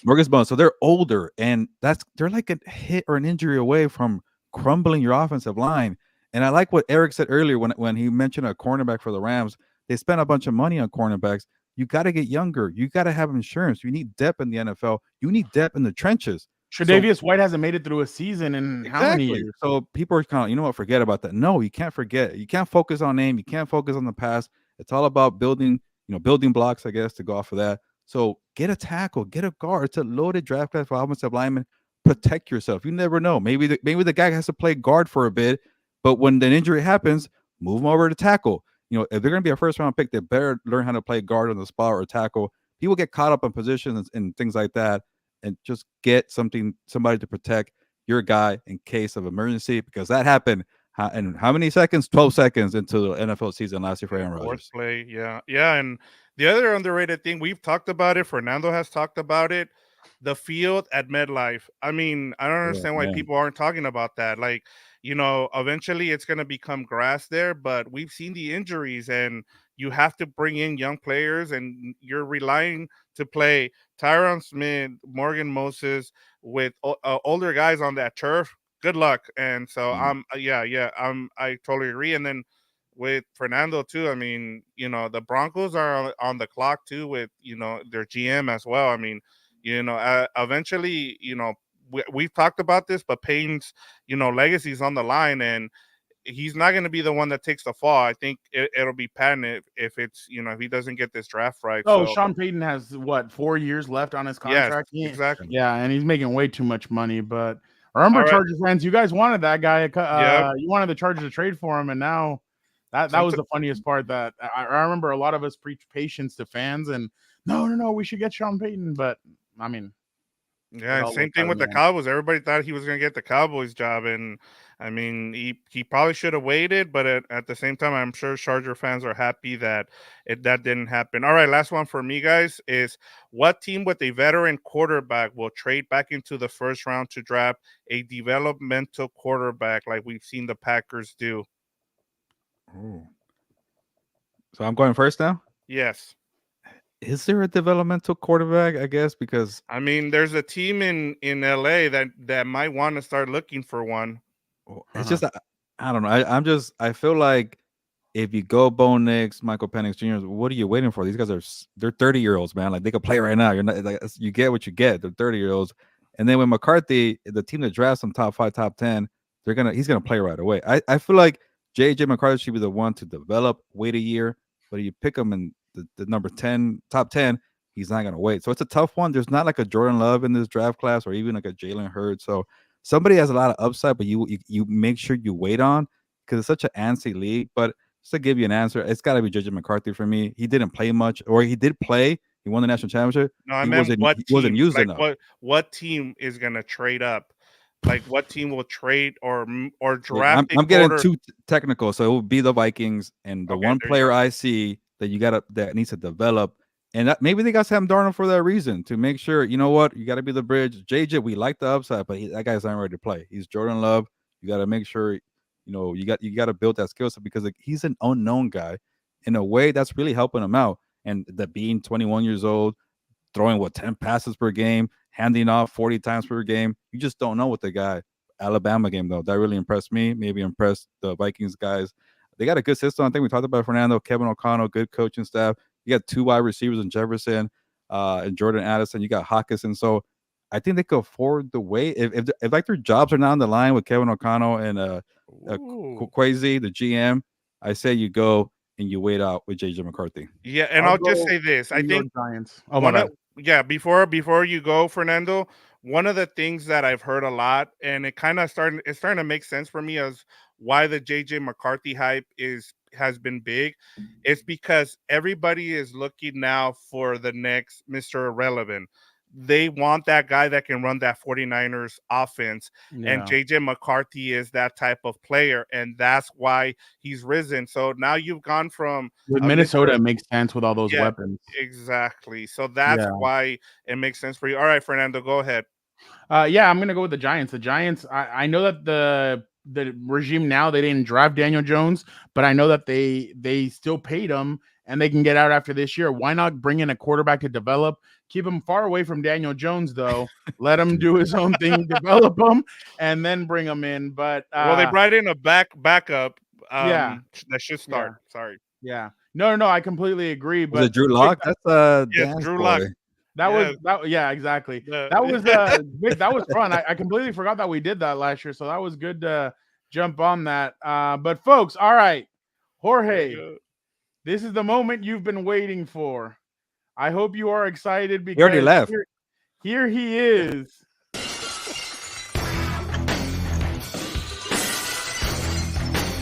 Just in case for all of you who thought I was fake, you get to see my eyes today. So let me ask you something. Ah, Compas on the beat.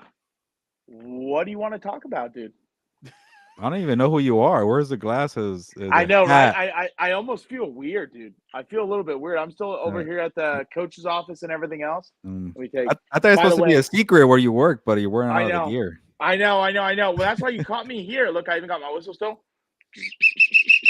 Oh, Moy's excited. He's like, "Oh no, y'all got my man." My boy, what's up? What's good? How we doing? By the way, just as a quick reference, Everybody loves Vic.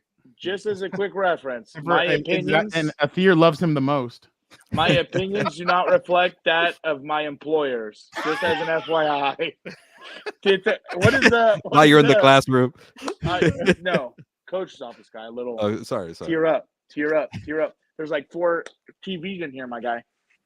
Jorge can't believe it. He put, what the hell? That ain't Dan. Y'all paid some random off the street because Dan. I know, dude. Who the hell's this 9 to 5 Dan, dude? Who's this dweeb with the glasses here? Like, we need the sunglasses. You know who was disappointed that he didn't get to see you? We had Eric on. Williams? Yeah. That's my dog. Oh, shit. That's my dog. That's my dog. You're not Dan. You're not Dan. They will never do that. Clumsy. He was like, he asked if you're coming up on Friday because he's going to practice on Friday, or the draft on Friday. I'm like, no, Dan's not going. Yeah, no, he's like, damn it. Yeah, I got work to do. Yeah. I got. I don't know if I have meetings on Friday. Actually, no, I think only Thursday. Dan, can I ask Dan a question? Go ahead. Okay, go ahead. Just so I can get a count here. How many Michigan players will the Chargers draft? I'm gonna go shocker 0. Oh, 0. Damn. 0 guys. Okay. Because I think my opinion is this, right? When it comes to this, the Michigan players. I mean, it's awesome. They know the system, everything else. But I understand now he has such a wide net. So the guys who essentially did not pick him in the recruiting process, he can go get those guys. So, I mean, now I think I'm going to go with 0. Yeah, he's not, wow. you know, I'll just say the previous regime, to put it kindly, that he's not fixated on one institution. I think he's going to get 0. He's going to get 0 Michigan players. I'd say 1 at the most. Look at that. I told you. Athir's always there you here. go. There you go. One more question. Sorry. Yeah. Go ahead. That's all you. That's all you. What did everybody say? Okay. What did everybody say? What were their names? I said 1. Gilbert said 3. What a scumbag. You see how he's trying to sabotage him already? All right, Dan. I had this one specifically written for you, this question. They won the championship. What GM in the AFC West has the most at stake in this draft? That's not even a question. Who's the guy I've been trying to fire the whole time? Yeah. That's easy. It's 100% George Patton. George Patton, what has he done since he's been the GM of the Broncos except produce mediocre teams that Sean Payton elevated a little bit more to get into that? I think they got 8 wins this year, or they get a little bit less. They get 5? Like 6, I think. No, I don't think they did not so. get 8. They won 5 in a row, and they kind of took a crap after that. Yeah. Oh, okay. George Patton 100%. After the terrible trade, after the what the hell was that? What the hell? Like if you do the thumbs up. And really? That, yeah, remember sometimes it does it. Oh yeah. I have no idea. But the terrible trade, the terrible contract, Russell Wilson, both of those, those are at his feet. The buck stops with him, and they haven't really produced anything. Like I see the Broncos on my schedule. I say that's a dub. That's almost like the Raiders. No offense. Yeah, but I'm not worried. They beat them in Denver every year. Yeah, right. Well, that's the only problem. They shit the bed every time they're in Mile High. I don't know why, but everybody hates playing in Denver. I just don't get it. But like in the sense of, am I worried about their team? I'm not worried at all. These takes are like, you seem smarter talking without the sunglasses. I like your takes. You just seem like you seem like a bright person. I want to call you something more than a scumbag. It's a compliment. What are you talking about? Hey, I am me with the sunglasses or not, my guy. You know what I'm saying? You don't even have a comeback when the sunglasses are. You like firing at me. So I don't I'm know. wearing all my school logos. I was There's gonna say, very you gotta few check. I can say. There's very few. Anybody in San Diego knows what this logo means. So Dan, I'm you are a man of the people. People want to say, Hey, I'm the real people's champ. Unlike that fraud over there, Dwayne. Moy wants your thoughts on this from CTESPN that Justin Herbert breaking will be traded to the Minnesota Vikings. Get that off the screen. Get that off the screen. I'm not watching that garbage. I'm not giving it airtime. That's horse shit. I will say that. Right. That is absolute manure. Let me tell you something. The son of Odin, like how can I put this? If you're building a home, the son of Odin is the base foundation of it. Like, what are we doing? That's like trying to trade a Ferrari for, a Volkswagen Bug or whatever you want. Like, get out of here. Son of Odin ain't going nowhere. You understand that? He's the god of lightning, dude. I'm not even worried. I got Jim Harbaugh on the son of Odin. Yeah, no, that's a theater. You know what I mean? Come on, don't be a D-bag. Oh, hold on. Let me look at these comments. You guys are looking at No, Dad. Don't worry. You gotta flip a table in that classroom. Don't know nothing. Oh, I get it. Yeah. Okay, guys. Here, sure. there you go. Here's a good one. I hate you. Oh, you're good. Hey, no worries, Athir. It's all good. Oh shit. How do I work this? Your comments don't bother me at all, Athir. I don't even know who you are, guy. You're just a guy on the internet. It's all good. Shit. I don't know what I did. Oh, here we go. I'm back. Hey, it doesn't bother me. Let me tell you something. The thing that you can never accuse me of, Athir, whether you love me or you hate me, is that I am fake. Everything I tell you is right here. I shoot from my hip. Easy peasy. Don't even worry about it. All this is real. Whether you like it or not, hey, don't let the door hit you on the ass on the way out, dude. It doesn't bother me at all. Dan, I'm sure of myself. I know who I am. It is what it is. Dan, before we jump off of here, let me ask you a quick question. Does this look like an individual that is gonna trade away Justin Herbert? Oh, show me that photo again, dude. I was in between. Look at this. Like, to all the men out there, find yourself a woman who looks at you like Jim Harbaugh looks at Justin Herbert. Are you kidding me? You could Photoshop my ass in there. That's exactly how I'd look at him if I was in person. You know what I'm saying? That's the way you saw him at Radio Row in L.A. Dude, remember? Why isn't he wearing khakis though? He's got the blues. That was interesting. Those are navy blues. That was interesting. Change that up. bag looks pretty faded. Dan, real quick, you are a resident Colorado. I was wondering. Our Colorado expert. Oh no! I was What do you wondering make if I was of gonna what get this. Comorman McLean said about? How do you find this? Everyone's thinking on my name. Be a part of a real and a great program that's going to impact me at my best ability. And yeah, ready to get to a new place and get to work. Yeah, I feel like I just don't want to play for clicks. I actually want to be involved with a great leading program. I don't want to play for clicks. So basically, McLean was their big star recruit last year, 5-star. He ended up opting and like now he's in the portal. A bunch of 4- and 5-star athletes are in the portal. From Colorado? Colorado. They're leaving. Wow. So what do you make, Dan? What do you make of this big news? Of what he said? What he said, in all honesty. I'm reading the comments. I know, that's where I was. Hey, like I tell people, he's like, I don't care. I read it. You see, that's the difference between Fernando and I being siblings. You ask me to, talk and then read. I'm gonna read. I'm gonna end up talking what I'm reading. You know what I'm saying? I'm about to read that out loud. But when it comes to that, we've talked about this, dude. Like, they're trying to make it into some Hollywood production or whatever else, where like they're just filming everything, all these edits, all this, trying to get, the star power and everything else.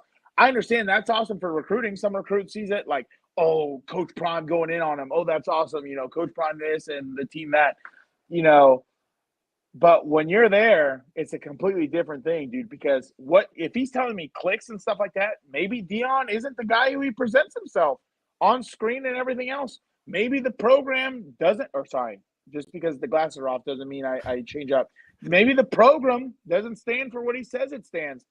He's been to the portal. What are you looking forward to reestablish? What position groups are you hunting in the transfer portal?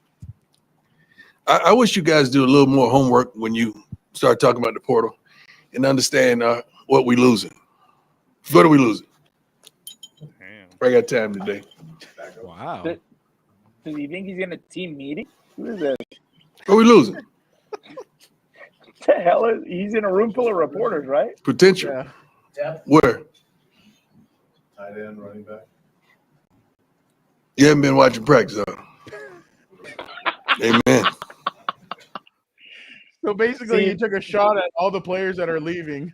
But that's what I'm talking about, dude. Like in my mind, and honestly, I think that's funny to us, clicks for us, and everything else. But like as a coach, like I'm not big on, how can I put this? Public humiliation type of stuff. You know what I mean? Like if I need something from a guy, I'm gonna pull him aside, or I'm gonna pull him one-on-one, or whatever it is, because that stuff rarely works in my opinion. Oh yeah, the last chance you're bringing this up. Well, let me tell you something. Don't forget about Shiloh now. So basically, He's gonna be a Gilbert player. and Vic, I don't know if you guys know this, but as soon as those people transferred, Shiloh put this out. But hold on, if you zoom in, I know. he goes, "This is not last chance you." So he was obviously taking a shot at Coach JB. We need to get him on. Dude. That guy's a legend. And JB kind of responded today, and he's like, "Look, you guys are last chance you. You guys are recording everything. You guys are last chance you." So, on top of that, like program's biggest objective besides winning and everything else is retention. And if you have a hard time retaining players, I think that, all right, appreciate you, big dog. All right, then. You have to understand, dude, when I see this and I read it, I'm going to take it as dry. There was no laughing emojis, nothing after it. I know it's kind of stupid that we need, subtle clauses or subtle things in there, but I couldn't feel the love. You know what I'm saying? Hey, I love everybody on here. You know what I'm saying? That's why we bust our ass to try and get the best content for all you. By the way, Ryan Garcia, go check out all that stuff. Oh, hey, that's big facts. Yeah, I can see it. I can see it. We should get Dan in Kelsey Plum's DMs as well. Who's Kelsey he has Plum? competition already with his brother. Who's Kelsey Plum? Oh wow. She's a WNBA player. She was married to Darren Waller. Yeah, come on. You can't expect me to know this. I can tell you who Becky Lynch is. I can tell you who Liv Morgan is. I can tell you who Thub Rowe is. Yeah, we get it. Zhang, what was it? Zhang, what's her name? Wally or what was it? Wei Li. Wei Li. Come on, you can't. Here we go. This is so easy, dude. This is so easy. Yeah, get Josh Allen's ass out of there. Get Josh, exactly. It's already set up. I would they take made Burrow. that graphic like that on purpose, though. I would take Burrow over Allen 100%. I think Allen turns the ball over a little too much for me. He plays too much hero ball. I think Burrow's a little bit smarter and everything else. And I mean, none of those guys can hold the jockstrap to the son of Odin to begin with. So. By the way, last one, I swear. Oh, but I got one more. I got one more. I got traffic. Okay, I got traffic. I'm not in a rush. Does this look funnier to you guys now after what happened? Oh yeah. NGQ, doing what I do. All white. What the hell is Kevin Haney wearing? Like, I don't know if Ryan Garcia is taking the fight serious or not. Okay. Did anybody see he was wearing the Demolition Man shades? Was that the Wesley Snipes? Yes. The get up. Oh yeah, I didn't even think about that. Like I'm like, why is that what he was going for? Like on purpose? Let me. He looks like a weirdo. He looks like a weirdo. That's not a boxer right there. Oh man. Yeah, I didn't even think. I knew those glasses looked familiar, but okay, good one on that one. All right, Fernando, we got to give them credit because the guys, the lower tier below us, no offense, Dan and Victor, they got it correct. They chose Ryan Garcia, and we went Devin. I'm glad you reminded me of this. I know. Go ahead. Go ahead. Let me tell you something. I can't do the scream because I'm gonna get tossed out. Oh no, do it. I know. Fuck off. No, but the Hilberto curse lives on. Like, can no. I thought about that too. No.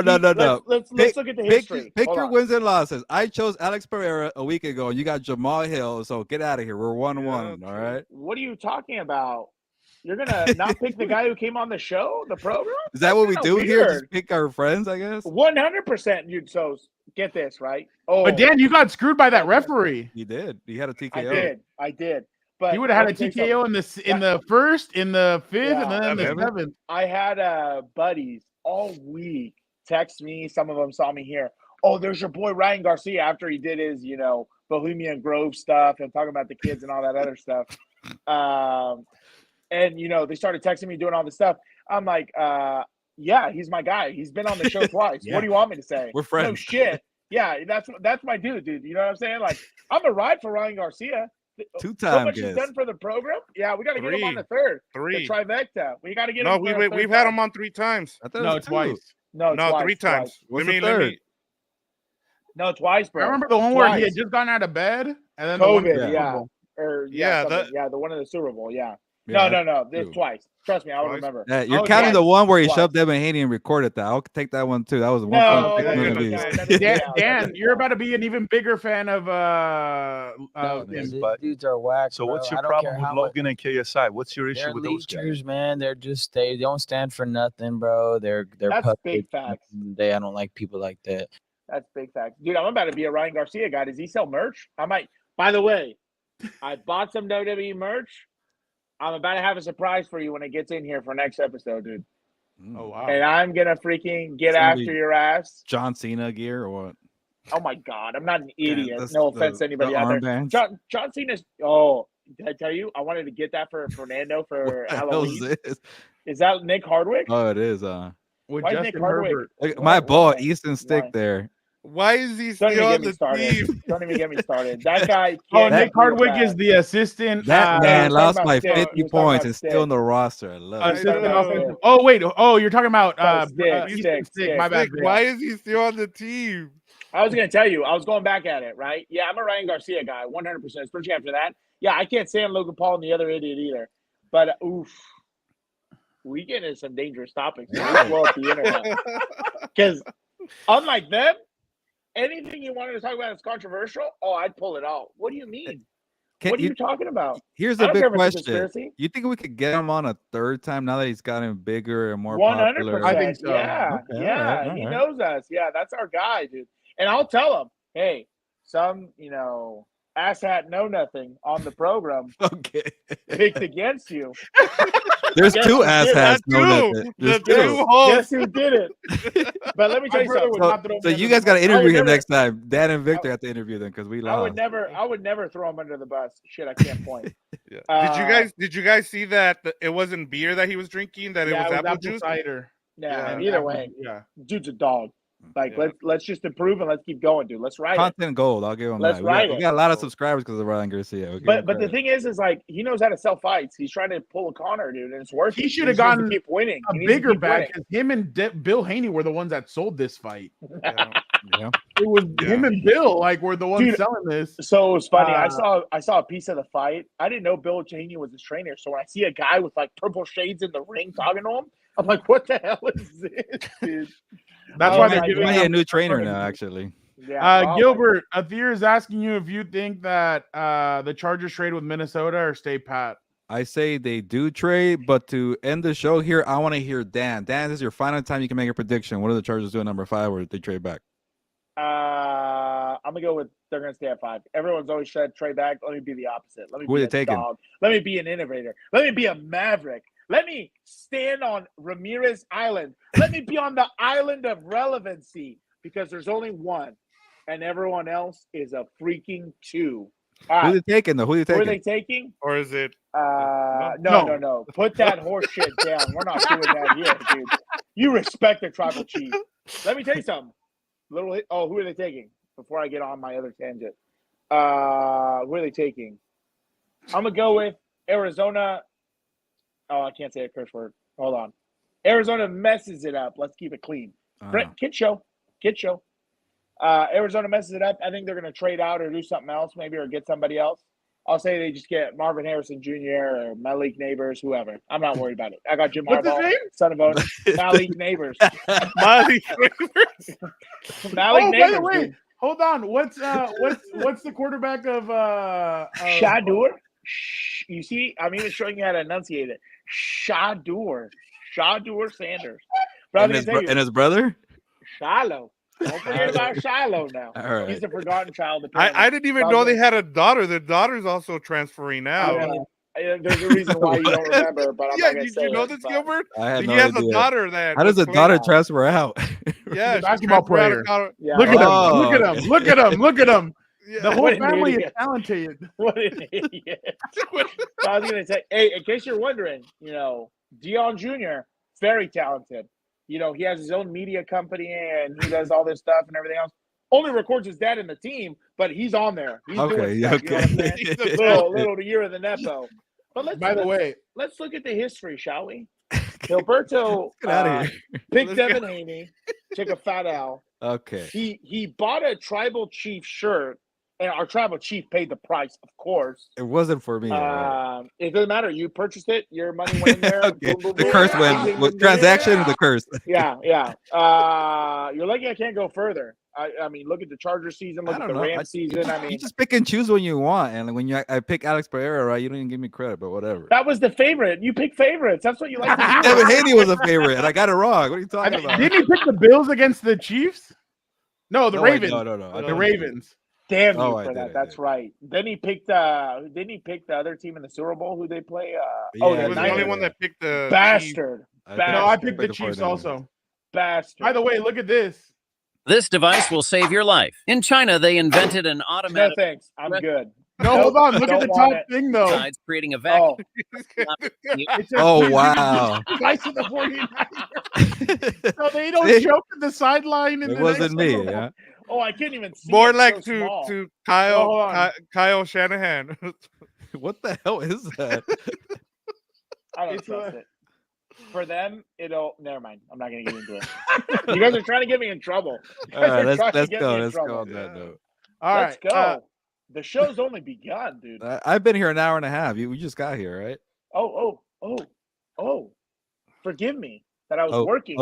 And I wait, had you're Usher or what? O'Reilly. O'Reilly Auto Parts. What the- All right, bro. Get Kayla Harrison. You have to be on her next one, dude. That's pretty good. I like that. I don't even know who that is. Who's Kayla It's Harrison? the weight bully right there. She She's the one that fought beat up on Holly on, Holm. Yeah, Oh. she's the one that beat Holly Holm. Jeez Louise, dude. By the way, did you guys hear, Gilbert? Is it official? 1.5 million buys for. I have not heard it, but that sounds right. I did predict over 1 million buys. I even told you it's gonna be. Here we go. All right, I got that right.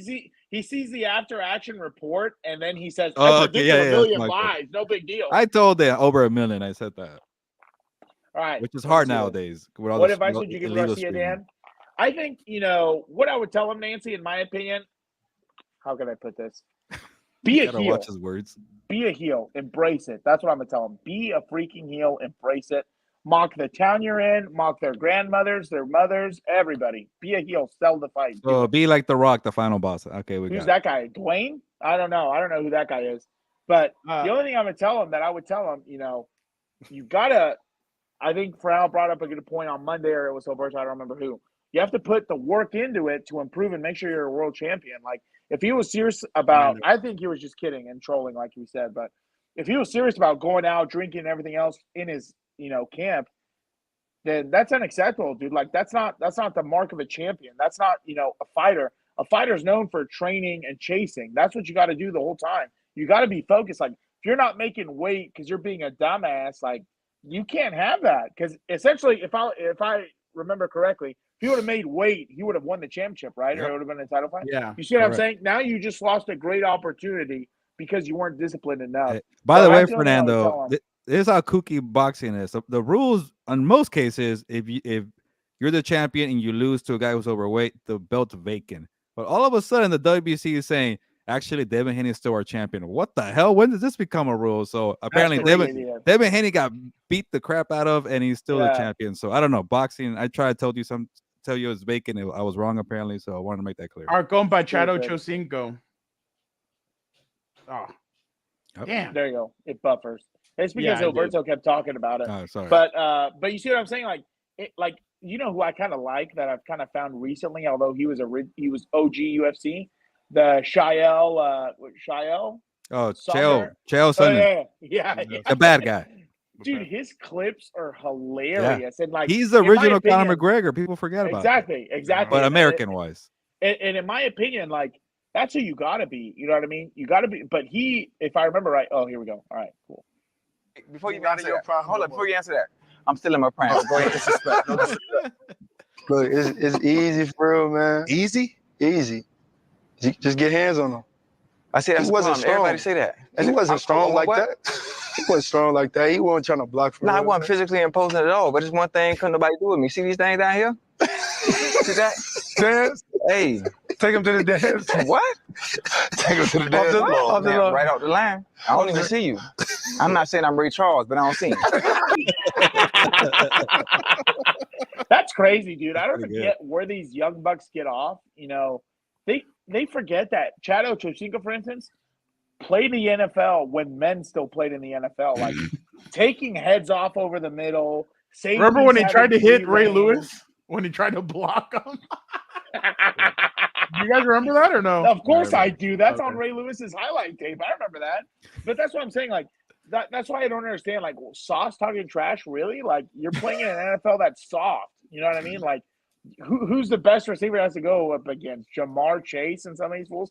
None of them could probably tie up the shoes of, hold on. Ocho What about the Cinco, quarterback in LA? Oh no, hold on. My boy can sling in whatever era it is. He's good to go. Have you seen the abuse he's taken, my guy?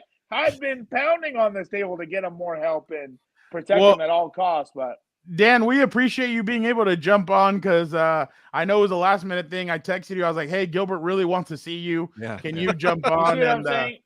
There's plenty of me to go around, my guy. You know what I mean? Like, you don't have to feel like I'm abandoning you because I'm not. Even when I'm not there, I'm there, if that makes sense. Like, No, I'm here. I'm glad you're here because you are doing well on the Instagram page. You got 1 million views on some of your videos. So That go was check all out you the guys, IG bro. page because That was all you guys. because of our boy here. Check it out. So, Yeah, Compas on the beat. So Yeah. Gilbert, Yeah, Compas will just be real there. quick, are we coming back at all this week, or is this done, or what? Well, I'm trying to put together a Thursday show for the draft. I think Victor's gonna help me out. I think Daniel might be a little late, and Fernando, you might be in Costa Mesa. So let's make it happen. A draft show of the top 10 picks, top 5 picks, or whenever the Chargers pick. I am down to do a live show on Thursday. How about that? I'm just gonna be there. Hey, shout out to you, Jorge. You're my guy. Freaking shout out. Love you, big dog. Hope everything is well. I was gonna say, just send us your questions and we'll get them on for that show on Thursday. If anybody wants to, Yeah, exactly. Yeah. anybody wants to get in their questions, this is the time to do it, and Yeah. we'll have our NFL expert, Gilbert Manzano. Yeah, expert. I was I'll about to say, who are you talking about? I've never heard of that guy. Yeah. He's an expert now? How about You put this? that on your business card or what? Expert. I'll get the stream start like around 5 p.m. and I'll make a prediction for every pick from 1 through 5. They're gonna be all wrong, so that way we can make fun. Well, of yeah, dude, this is like, throwing a hand grenade out there. You don't know if it's gonna blow up or not. Or I'm gonna say Caleb Williams #1. It's gonna probably not be Caleb Williams #1. Nancy said, "Hell yeah, I'll be there." Would be a nice one There you round. go. So, Shout out, Nancy. Shout out. All right, let's do it. Will we get a live shot from Dan at Chargers headquarters? No, God, no, I'm not going up there. No, I'm not on a Thursday. No. I work here Friday. No. And Friday's early morning for me. We got workouts. He's a busy guy. We're gonna try and get Dante on the show. Lescano. Oh my God. I don't know if I can filter that guy, bro. Like that'd be a handful, man. Dude, he's the best. You should. He's supposedly coming with me on Thursday, so that would be great. Oh, you know he's gonna pop his head in the window. ¿Qué onda, cabrón? ¿Qué onda? You know what makes me laugh? Every time I watch a Rampage video and he's like this, like, hey, he's in the shot. Like, get the hell out of the shot, Dante. And Rampage is like, who the hell's that guy? And for now, I was like, he's cool. Yeah. Are you sure? He's like, are you sure I can handle him? I'm like, no. He's like, It's fine. Rampage looks like he can still go, dude. Hey, when he said he had a separate phone for people to call in and talk, he's like, I'm not a good speller, but I'll talk shit. I'll talk. You guys make sure you guys go back. If you guys haven't watched us with Rampage, that was fun. Farmers Want a Wife, Gilbert. Hey, that was that video picked up, by the way. I don't get noticed. It got like a couple thousand views. So. I'm waiting for the show to be done so that we can watch the it. farmers that need a wife. Yeah, he got 1,000 views. No, like 2,000. Yeah. 2,000. And supposedly people were watching for like 5 to 10 minutes, so they were really into the interview. Oh, really? I was telling. I watched. Whoa! It's gonna be clean. Would be sick if y'all took shots if someone donated live. Oh, I can do that. You know 100%. what? I have Yeah. a tequila bottle that Gilbert brought. I am down. Oh, okay. Gilbert, do you still have your payment from the old your payment that whiskey or what bourbon? What was it? Oh, the one from the old the OG payment. Yeah, I did. Yeah, the I'll take Garrison maybe brothers. one. I got to write that day, but I could take one shot. Hey, I'll do this. We want to do $5 a shot or $10 a shot. She put 20. Oh man. Okay, there you go. Hey, I'll go 20 a shot. We'll do right, 20 well, a shot. all All right, right, we'll no problem. see with you me. guys I'll on get- Thursday then. Bring your I'll booze. get it going. I'll Oh make sure my I- God! Everyone donate a nickel a piece. Freaking Jorge. I don't think I'm But gonna hey, look like that, make sure dude. you guys check out the newsletter this week. Make sure you guys check out all the work that Gilbert and I have put together the last 3 weeks. Whether it's WWE, man, that Kevin Owens video really took Dude. off. That That's was my pretty dog. cool. I love Yeah, Kevin yeah. Owens. So Give him a title. make sure you guys check that out. Make sure you guys check out everything from UFC. Remember, the Notorious one is back. So make sure you guys check out that video where Dana White announces that Conor McGregor's returning. And then last weekend, obviously, we got a lot of cool stuff from Ryan and Devin Haney. I also got to speak to Bill Haney. I know a lot of people a lot of people jumped into those comments after the fight was over. And so I thought that was pretty funny. But yeah, random. I don't know if we told you guys, but it was just random. Gilbert and I had just done a stand-up from Barclays with obviously Sebastian, our guy Sebastian Milo. And all of a sudden, Gilbert walks out and I'm like, oh, all right. I'll ask him. So I asked Gilbert, I'm like, what do you think? He's like, try it. I'm like, all right. So I go up and the camera was ready and the microphone was ready. Yeah, he's like, I'll give you a minute. No I'm big like, deal. all right. Yeah. So Tell the asshole, the bad guy, he gave you 47 seconds. Yeah, I saw yeah. the guy on that video. But it was a good ending. It's gonna be on his back, and then it turned out not. And then to he be. walked away. I told for after I saw We that should video, like, re-edit that with him, his son being Getting knocked knocked out. That's Oh funny. man, We're not trying to make enemies here. I was telling Fernando, he did I make was like, time, so we can't do him like that. Yeah. Shout out. But yeah, make sure on Thursday you guys tune in. It'll be different combinations. So Gilbert will be the one that's there, but maybe it's Vic, or maybe it's Dan, or maybe it's me. We're gonna be jumping around. But that's probably where I will jump on to talk about what the Chargers did with the 5th pick, or if they traded back. Okay, let's just put it like this. If the Chargers keep number 5, I will jump on there with these guys. It's at 5 o'clock, Jorge. It'll start at 5 p.m. Pacific. But if the Chargers make their 5th pick, I will jump on. We'll discuss it there, and that'll be basically the pod. If the Chargers trade back, then Dan and I will jump on later. Maybe if Gilbert also wants to jump on later, and we'll discuss whatever the hell they did. It'll be a mess or whatever. And then obviously Gilbert and Vic will jump on to do House of Horns and talk about, man, if those guys trade back, I think it'd be funny. But Eric said though they're probably going to jump up. That'll be interesting as well. So very interesting. But basically, we got you guys all covered with that stuff. Make sure you guys tune in. So 5 p.m. Pacific on Thursday. So make sure you guys are tuned in. Don't forget to check out everything else we've done. And thank you so much to Doug Kyed, to Eric Williams, to Dan and Dago, to Vic, the producer, for all jumping on. Vic had some great questions for us on relating to draft day. Sure. So it was awesome. But again, thank you guys so much. This was awesome. 2-hour show. Gilbert's probably going to kill me for this one. It was a good show. I did like all the guest appearances, and then having Victor come Getting on Eric too. Williams was awesome. I was like, oh, Yeah, I love that guy. That was a last minute thing. I was like, Eric, can you jump on? He's like, I ain't doing shit. Yeah, let's do it. So I'm like, all right, cool. So he was able to jump on. Oh wow, Vic, you have a new nickname. There we go. There you go. Victory Vic, shout out. Oh, Dan, somebody wants their shout out. Nancy, of course you can get a shout out. Oh shit! I can't I was read like, these comments. I just can't see these comments. Oh yeah, no! She's waiting. She's waiting for something unique, Dan. Right here. I can't do it. I Oh, can't do my that bad. today. I can't do that. There today. you go. No, come on. Just do it in your soft voice.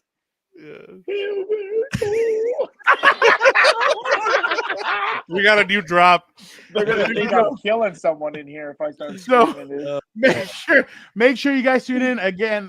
Thank you guys so much. You guys are awesome.